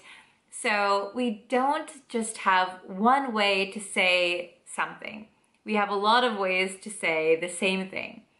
And if you want to sound like a native speaker, or if you want to be able to understand native English, I would recommend these 5 words that I'm going to teach you to use instead of I'm tired. Okay, let's get into it. Go! So the first word I'm going to teach you is drained. Drained. So if you know the word drain, we use drain usually for liquid. So if you have your sink or your bathtub full of water and you take out the plug to the drain, the water kind of swirls around and eventually everything is gone. It goes down the drain. The hole in the sink or the bathtub is called the drain, and the action of the water leaving the tub or sink is called draining. To drain the sink, to drain the tub. So if you can imagine that the water in the bathtub is your energy, and you unplug the tub of your energy, all of your energy is gonna go down the tubes. Bye-bye energy. No more energy. You are drained. You have no more energy. You just wanna sit down and relax. You are drained. I often say this after a long day of work. I come home, I take off my shoes, I sit on this sofa and I just say, oh, I'm so drained today, okay? I am so drained. So please remember this word. It comes in very handy. I think a lot of my friends back in the US use this word, and I think it's nice to say this instead of I'm tired or exhausted. Sometimes you can say, I'm drained. Okay, the next word I have for you is actually 2 words. So, worn out. Worn out. So, we can use worn out when we talk about something that we've used for a long time and maybe it's not as in perfect condition as it once was. For example, this sweater, if I wore this sweater a lot, maybe I would wear some holes into my elbows. So my sweater would be a little bit worn out. Or if you have a nice pair of shoes, but you do a lot of walking, maybe the bottom or the soles of your shoes might get worn out. So it means you've used it a lot, now there might be a hole. So we can use the same word to describe when we feel very tired. So if you can imagine using something until maybe there's a hole in it or it doesn't work anymore, that is worn out. So when we talk about being tired, I've used all my strength, all my energy, and now I'm worn out. I'm so tired, I'm worn out. It kind of gives that image that you've used everything that you have and now you are so exhausted, you are worn out. Okay, so we have drained and worn out so far. Let's see what the next one is. Okay, the third word that I want to tell you today is spent. I am spent. So, of course, I'm spent means I'm tired. We use the word spend for money. You spend a lot of money. I have spent a lot of money. I'm not sure of the origin of spent, but for me personally, I have the image that you've put out a lot. There was a lot of output, and now there's nothing left to give. You spent all of your energy, so you are spent. So it's really like you put everything out, you're spending your energy, you're spending your time on something, and now you are spent. No energy, no motivation, just tired. You are spent. Okay, so let's try another word. So the next one I want to teach you is tuckered out. tuckered out. I don't really have a good way for you to remember tuckered out, but maybe in my imagination, I think tuckered out is kind of a little bit of a cute way to say that you're tired. That might not be the case for everyone, but that's just my personal imagination. I think I would use tuckered out more for children or pets. Oh, look at that dog. He was chasing the ball and he's all tuckered out now. Or look at little Johnny over there. He's been playing with his friends all day. He must be tuckered out. So tuckered out for me at least sounds a little bit cute. I probably wouldn't use it for like other adults, or I might not even use it for myself, but maybe a small child or a pet, they are tuckered out. So after a quick Google image search, I found that most of the pictures for tuckered out are of cute little tired animals. So I don't think I'm alone on this one. I think it's usually reserved for pets or small children. Okay, and the last one, number 5, sounds a little bit funny, but I assure you this is a word that we use, and it's I'm pooped. I am pooped. So again, I don't know why we say I'm pooped, but yes, we say that. And I'm not gonna give you a visualization of it. I don't really think I need to. So saying I'm pooped is a little bit of a casual way. It's not rude at all, so you don't need to worry about that. You can say it to pretty much anyone, but it is a pretty casual way to say that you're tired. Okay, do you remember all 5 words? I'm gonna go ahead and give you another example for each, but of course they all mean the same thing, that you're tired. Okay, drained. I worked a lot of overtime this week and now I'm drained. I worked a lot of overtime this week and now I'm drained. Worn out. I'd love to go hiking this weekend, but I'm so worn out from work. I'd love to go hiking this weekend, but I'm so worn out from work. Spent.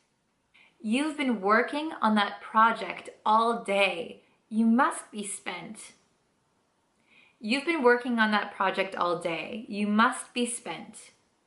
Tuckered out. I was playing frisbee in the park with my dog, and now he's pretty tuckered out. I was playing frisbee in the park with my dog, and now he's pretty tuckered out.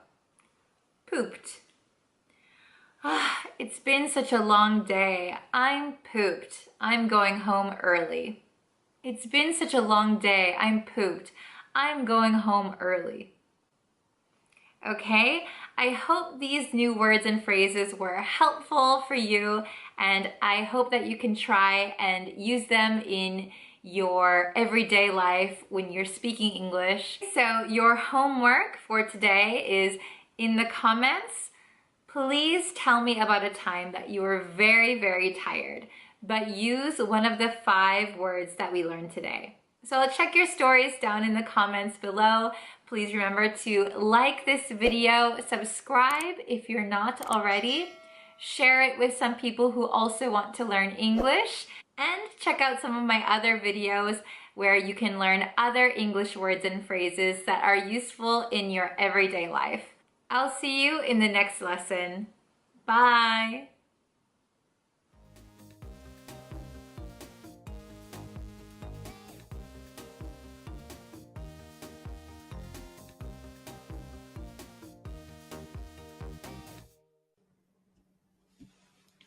Hi everyone.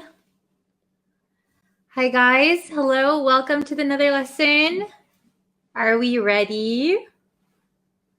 So this week, I think I've taught you several idioms, and today we're going to do the same. And I'm thinking that on Friday, oops, I dropped my phone.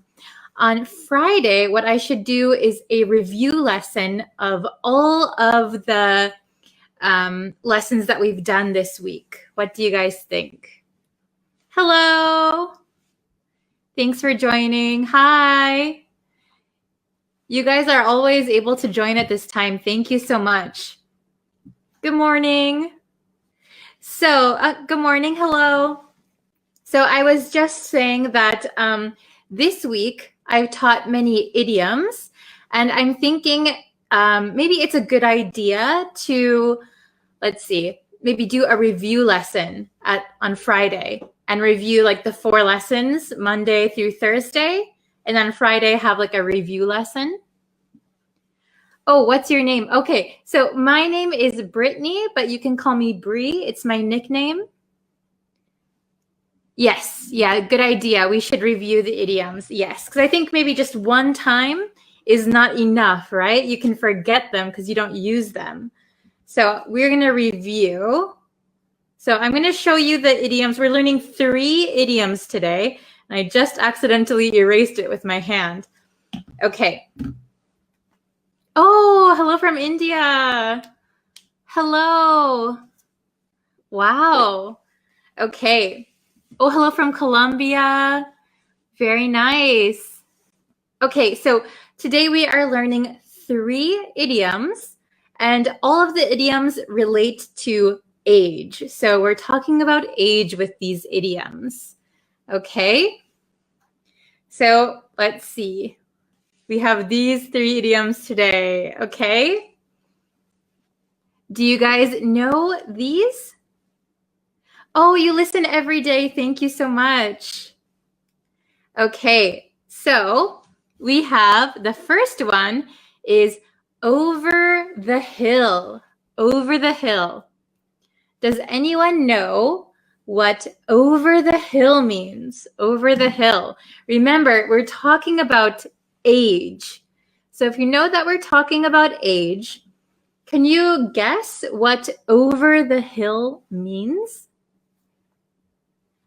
So if you think of life as a hill, right? So, oh, I should have had another whiteboard ready. I only have 2 whiteboards. So over the hill, I'll use these markers as an example. So this is life. Okay, can you see this? So on this side, you're young and you are going up the hill. You have a lot of energy, up, up, up, up, up. Then you kind of reach your maybe peak, the best point in your life. And then you start to go down. So, oh, very good. Anna with the correct answer. So over the hill means old. So you've already passed the prime of your life, and now you are on the way down. So it's a little bit sad way to say somebody's old, but it's a very casual way. Oh, you're over the hill. You've turned 56 or something. I don't think 56 is that old anymore. Okay, over the hill means old, maybe past the prime of your life, past the best point of your life. Over the hill, okay? Yes, very good, means old, okay? Oh, you're welcome for the subtitles. I hope they help. Okay, and the next one, I wasn't born yesterday. I wasn't born yesterday. So if you are an adult, not a baby, I don't think any of us here were born yesterday. So this means, this is maybe a hard one to understand, but I wasn't born yesterday means I'm not stupid. I'm not foolish. You can't fool me. I wasn't born yesterday.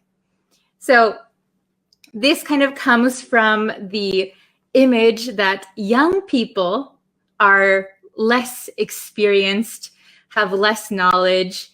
So a baby has the least amount of experience or knowledge, and you can kind of fool children, right? But if we are an adult and somebody tries to trick us if somebody tries to fool us, we could say, hey, I wasn't born yesterday. You can't fool me. Okay? You can't fool me. I wasn't born yesterday. Yes, I'm not a kid. Okay? I'm an adult and I am smart. I wasn't born yesterday. So if somebody says, for example, if I said, hey, did you guys see the sky today? Today, the sky is bright purple. All day, the sky is bright purple. Maybe that is very hard to believe, right? So you could say, I wasn't born yesterday. I don't believe what you're telling me. I wasn't born yesterday. Okay? And the very last one, maybe the easiest one of them all, this is young at heart. Young at heart. So when we say it very quickly, young at heart, young at heart, young at heart. Okay? Does anyone know what young at heart means? Does anyone know? Oh, hello from Bangladesh. Yes, very good. Good examples. Okay, so young at heart means, yes, very good, Anna, very good. It means youthful. That's true. So young at heart means that you are physically, you are older. So you are an adult or you're in your 50s, 60s, 80s, 90s. Okay? So young at heart means that you are older, but in your heart, you have a youthful spirit. Okay? You are young at heart. So maybe an old person who likes to play jokes. Maybe they're young at heart. Or an older person who likes to play games. Young at heart. Okay? Very youthful, very bright. Okay? So alive. Yes, young at heart. So it just means youthful spirit, not an old spirit. Even though you're older, you like to have fun, you like to joke, you're young at heart. Okay, so one more time. Over the hill, I wasn't born yesterday, young at heart. Okay, so let's go to my next whiteboard where we have the, let's see, the questions. Okay.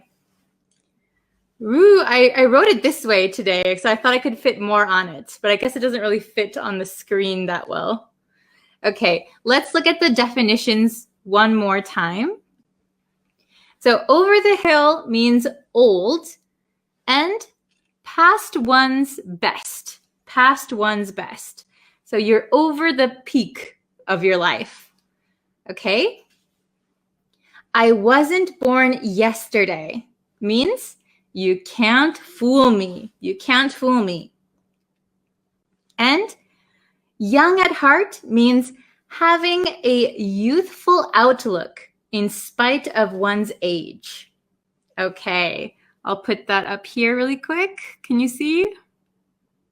Okay, so now that we understand the meanings, let's try the exercises, all right? So we have 3 exercises, okay? So number 1, let's do it together. I'll read it. He tried to overcharge me. Oops. He tried to overcharge me, but he tried to overcharge me, but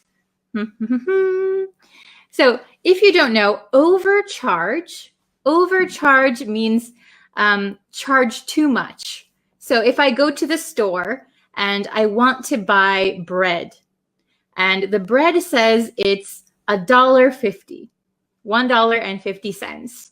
But the store clerk says, that'll be $3.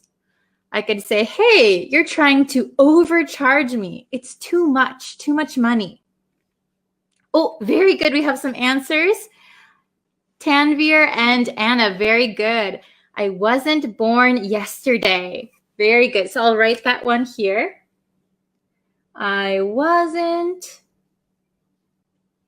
born, this is a long one, yesterday. It's kind of going off of my line, but that's okay. Okay, so he tried to overcharge me, but I wasn't born yesterday. So he couldn't trick me. He couldn't fool me. I said, hey, that's too much money. I know how much it costs. I wasn't born yesterday. Okay. Oh, very good. Everyone got the right answer. Okay. The number 2. You say that you're, but you're still as strong as ever. You say that you're, but you're still as strong as ever. So which one do you think it could be? So over the hill, I wasn't born yesterday, young at heart. You say that you're, but you're still as strong as ever. Oh, very good. Anna is very good. You say that you're over the hill. Over, oops, my marker's dying. Over the hill. So you say that you're over the hill. You say that you're too old, but you're still as strong as ever. You're not over the hill. You're still strong. Okay? Very good. Let's look at number 3, the last one. The last one is always the easiest, right? My grandma may be 93, but she's, my grandma may be 93, but she's, what do you think? Oh, very good. I don't know how to pronounce your name. Yasin? Yasin, very good. Young at heart. Good job. That's the last one we have left. So my grandma may be 93, but she's young at heart. She's very youthful. She has a youthful spirit. Okay? So I'm going to read them out one more time. Let me switch my marker to this one. Okay? He tried to overcharge me, but I wasn't born yesterday. He tried to overcharge me, but I wasn't born yesterday. Number 2, you say that you're over the hill, but you're still as strong as ever. You say that you're over the hill, but you're still as strong as ever. Okay?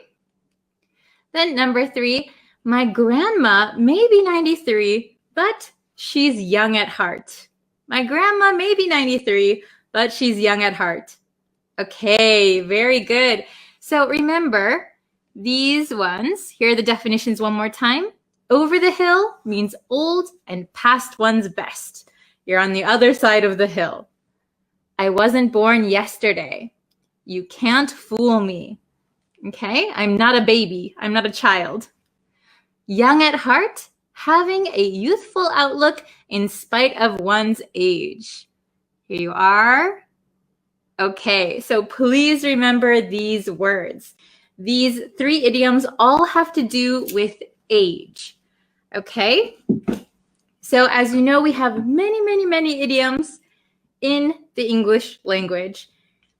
And I think a lot of them, people don't study so much. So I want you to remember these 3. And I want you to remember all of the idioms that we're learning this week. So on Friday, I will come back with another lesson and we will review. I won't teach you any new ones on Friday. We will review all of the ones that we've learned. Okay? I think that's going to be a better way to help you guys remember. Do you guys think that's a good idea? Oh, you're welcome. I like having lessons every day. It's really fun. Okay, so remember, this Friday, we're going to have a review lesson. So come prepared, okay? Oh, very good. Yes, that's a good example. Okay, so please remember these. We'll be back on Friday with a review lesson. Today is Wednesday, so Thursday there'll be one more new lesson, and then Friday the review, okay? Thank you very much. So I'll see you tomorrow with a new lesson. Okay, thank you very much. If you could like this video and share it with a friend, that would be really helpful. If you're not subscribed to the YouTube channel, if you could go subscribe to that, that's also really helpful. And I will see you for our next lesson. Bye, everyone. Thank you so much. See you next time. Hello, everyone. Welcome back to Bree's Practical English. My name is Bree, and I'm your English teacher. Today, we are going to go over 50 advanced adjectives. That's right, 50 adjectives. So I hope you stick around for the whole video. Also, if you sign up for my website, you can sign up for free with the link down below. You can get a free PDF sent directly to your email. So I really hope you sign up. There's lots of other cool things you can see on the website, so don't forget, you can sign up at breezeenglishstudio.com. Again, the link will be down in the description box. All right, let's get into today's lesson. 50 advanced English adjectives. Number 1, abject. Abject means extreme and without hope. Some synonyms include hopeless, wretch, and dismal. They live in abject poverty. Number 2, absolute. Absolute means total and complete, or certain. Some synonyms include complete, perfect, and certain. I have absolute faith in your ability to get the job done. Number 3, absurd. Absurd means ridiculously unreasonable or inappropriate. Some synonyms include ridiculous, silly, and illogical. Spending that much money is absurd. Number 4, abundant. Abundant means available in large quantities. Synonyms include plentiful, copious, and ample. We have abundant evidence to support our theory. Number 5, acute. Acute means very sharp or intense. Synonyms include severe, sharp, and intense. He had acute abdominal pain. Number 6, adamant. Adamant means to refuse to be persuaded or to change one's mind. Synonyms for adamant are hard, inflexible, and unwavering. She was adamant that she was right. Number 7, adjacent. Adjacent means very near or next to. Synonyms are next to, adjoining, and alongside. The new library will be adjacent to the museum. Number 8, analytical. Analytical means using analysis or logical reasoning. Synonyms for analytical are logical, diagnostic, and systematic. She has a very analytical mind. Number 9, arbitrary. Arbitrary means not planned or chosen for any particular reason. Some synonyms of arbitrary are capricious, random. It was a completely arbitrary decision. Number 10, archaic. Archaic means very old and no longer used. Synonyms for archaic are old, antiquated, and obsolete. The is an archaic word for you. This means the word the is old and we used to use it for the word you, but we don't use it anymore. It's archaic. Number 11, arduous. Arduous means difficult and tiring, requiring a lot of effort. Some synonyms are difficult, strenuous, and taxing. It was a long and arduous journey. Number 12, atypical. Atypical means not typical, usual, or normal.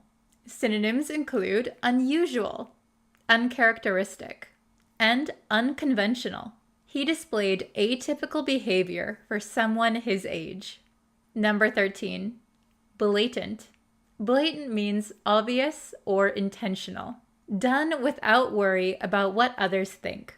Synonyms include flagrant, egregious, and obvious. It was a blatant lie. Number 14, bogus. Bogus means not genuine, true, or real. Synonyms for bogus are counterfeit, false, and fake. The police received several bogus tips. Number 15, boisterous. Boisterous means noisy and energetic. Synonyms include lively, active, and animated. They complained about the boisterous party next door. Number 16, bombastic. Bombastic means using difficult words to impress people, but actually having little meaning. Some synonyms for bombastic are pompous, verbose, and wordy. The politician gave a bombastic speech. This means the politician used a lot of big words, but actually said very little. Number 17, brittle. Brittle means hard but easily broken. Some synonyms for brittle are breakable, fragile, and delicate. The older you get, the more brittle your bones become. Number 18, chronological. Chronological means events in the order of which they occurred. Some synonyms for chronological include sequential, consecutive, and in order. Please organize these news events in chronological order. Number 19, clandestine. I really like this word, clandestine. Clandestine means done in secret. Some synonyms for clandestine are covert, stealthy, and private. Their clandestine meetings continued for years. Number 20, coherent. Coherent means logical and consistent. Some synonyms include reasonable, rational, and sound. He couldn't come up with a coherent strategy. Number 21, commendable. Commendable means deserving praise. Synonyms for commendable are admirable, praiseworthy, and respectable. Her quick thinking under pressure was commendable. Number 22, commonplace. Commonplace simply means usual. So some synonyms we could use are ordinary, run-of-the-mill, and mainstream. Mandatory overtime is commonplace in this industry.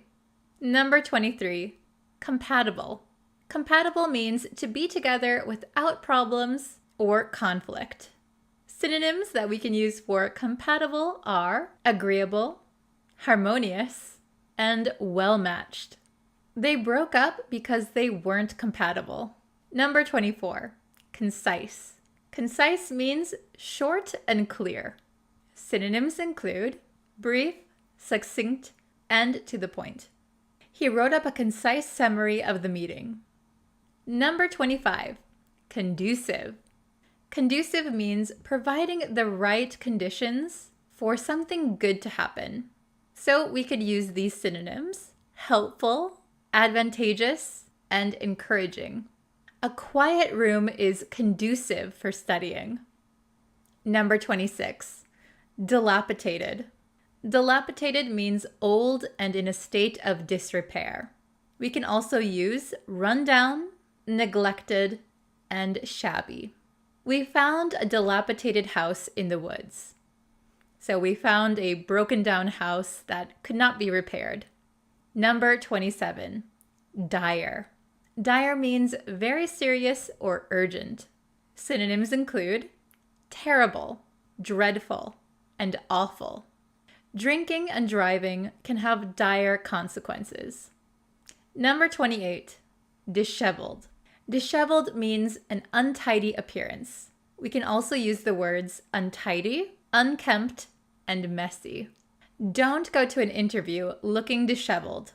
So if you go to an interview, you probably want to take a shower, comb your hair, wear clean clothes. So neat and tidy is the opposite of disheveled. Number 29, dismayed. Dismayed means feeling unhappy or disappointed. Some synonyms are discouraged, upset, distressed. I was dismayed to learn that he'd cheated. Number 30, divisive. Divisive means causing disagreement or hostility. Some synonyms that we can use are alienating, isolating, and estranging. Raising taxes is a divisive issue. That means people have strong opinions and they're easily divided over this issue. Number 31, docile. Docile means quiet and easy to influence or control. Synonyms include compliant, obedient, and passive. Being docile at work doesn't pay. In other words, it's not good to be docile at work. You should be more assertive. Number 32, dormant.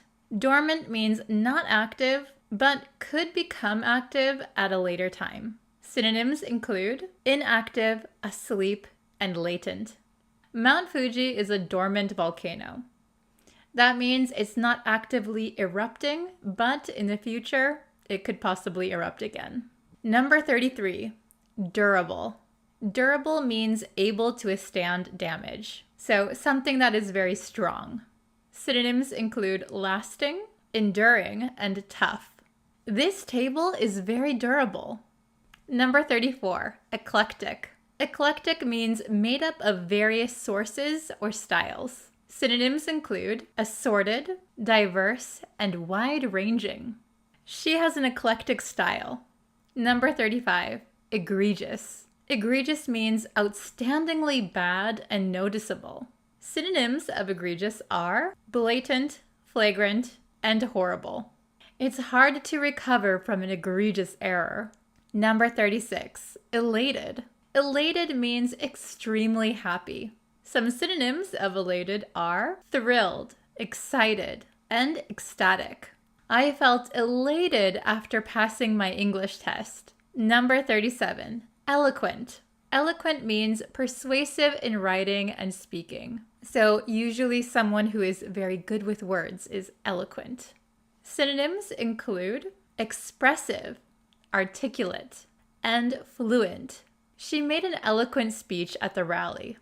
Number 38, elusive. I like this word also, elusive. Elusive means difficult to catch, find, achieve, or remember. Synonyms are evasive, shifty, and slippery. The answers to these questions remain elusive.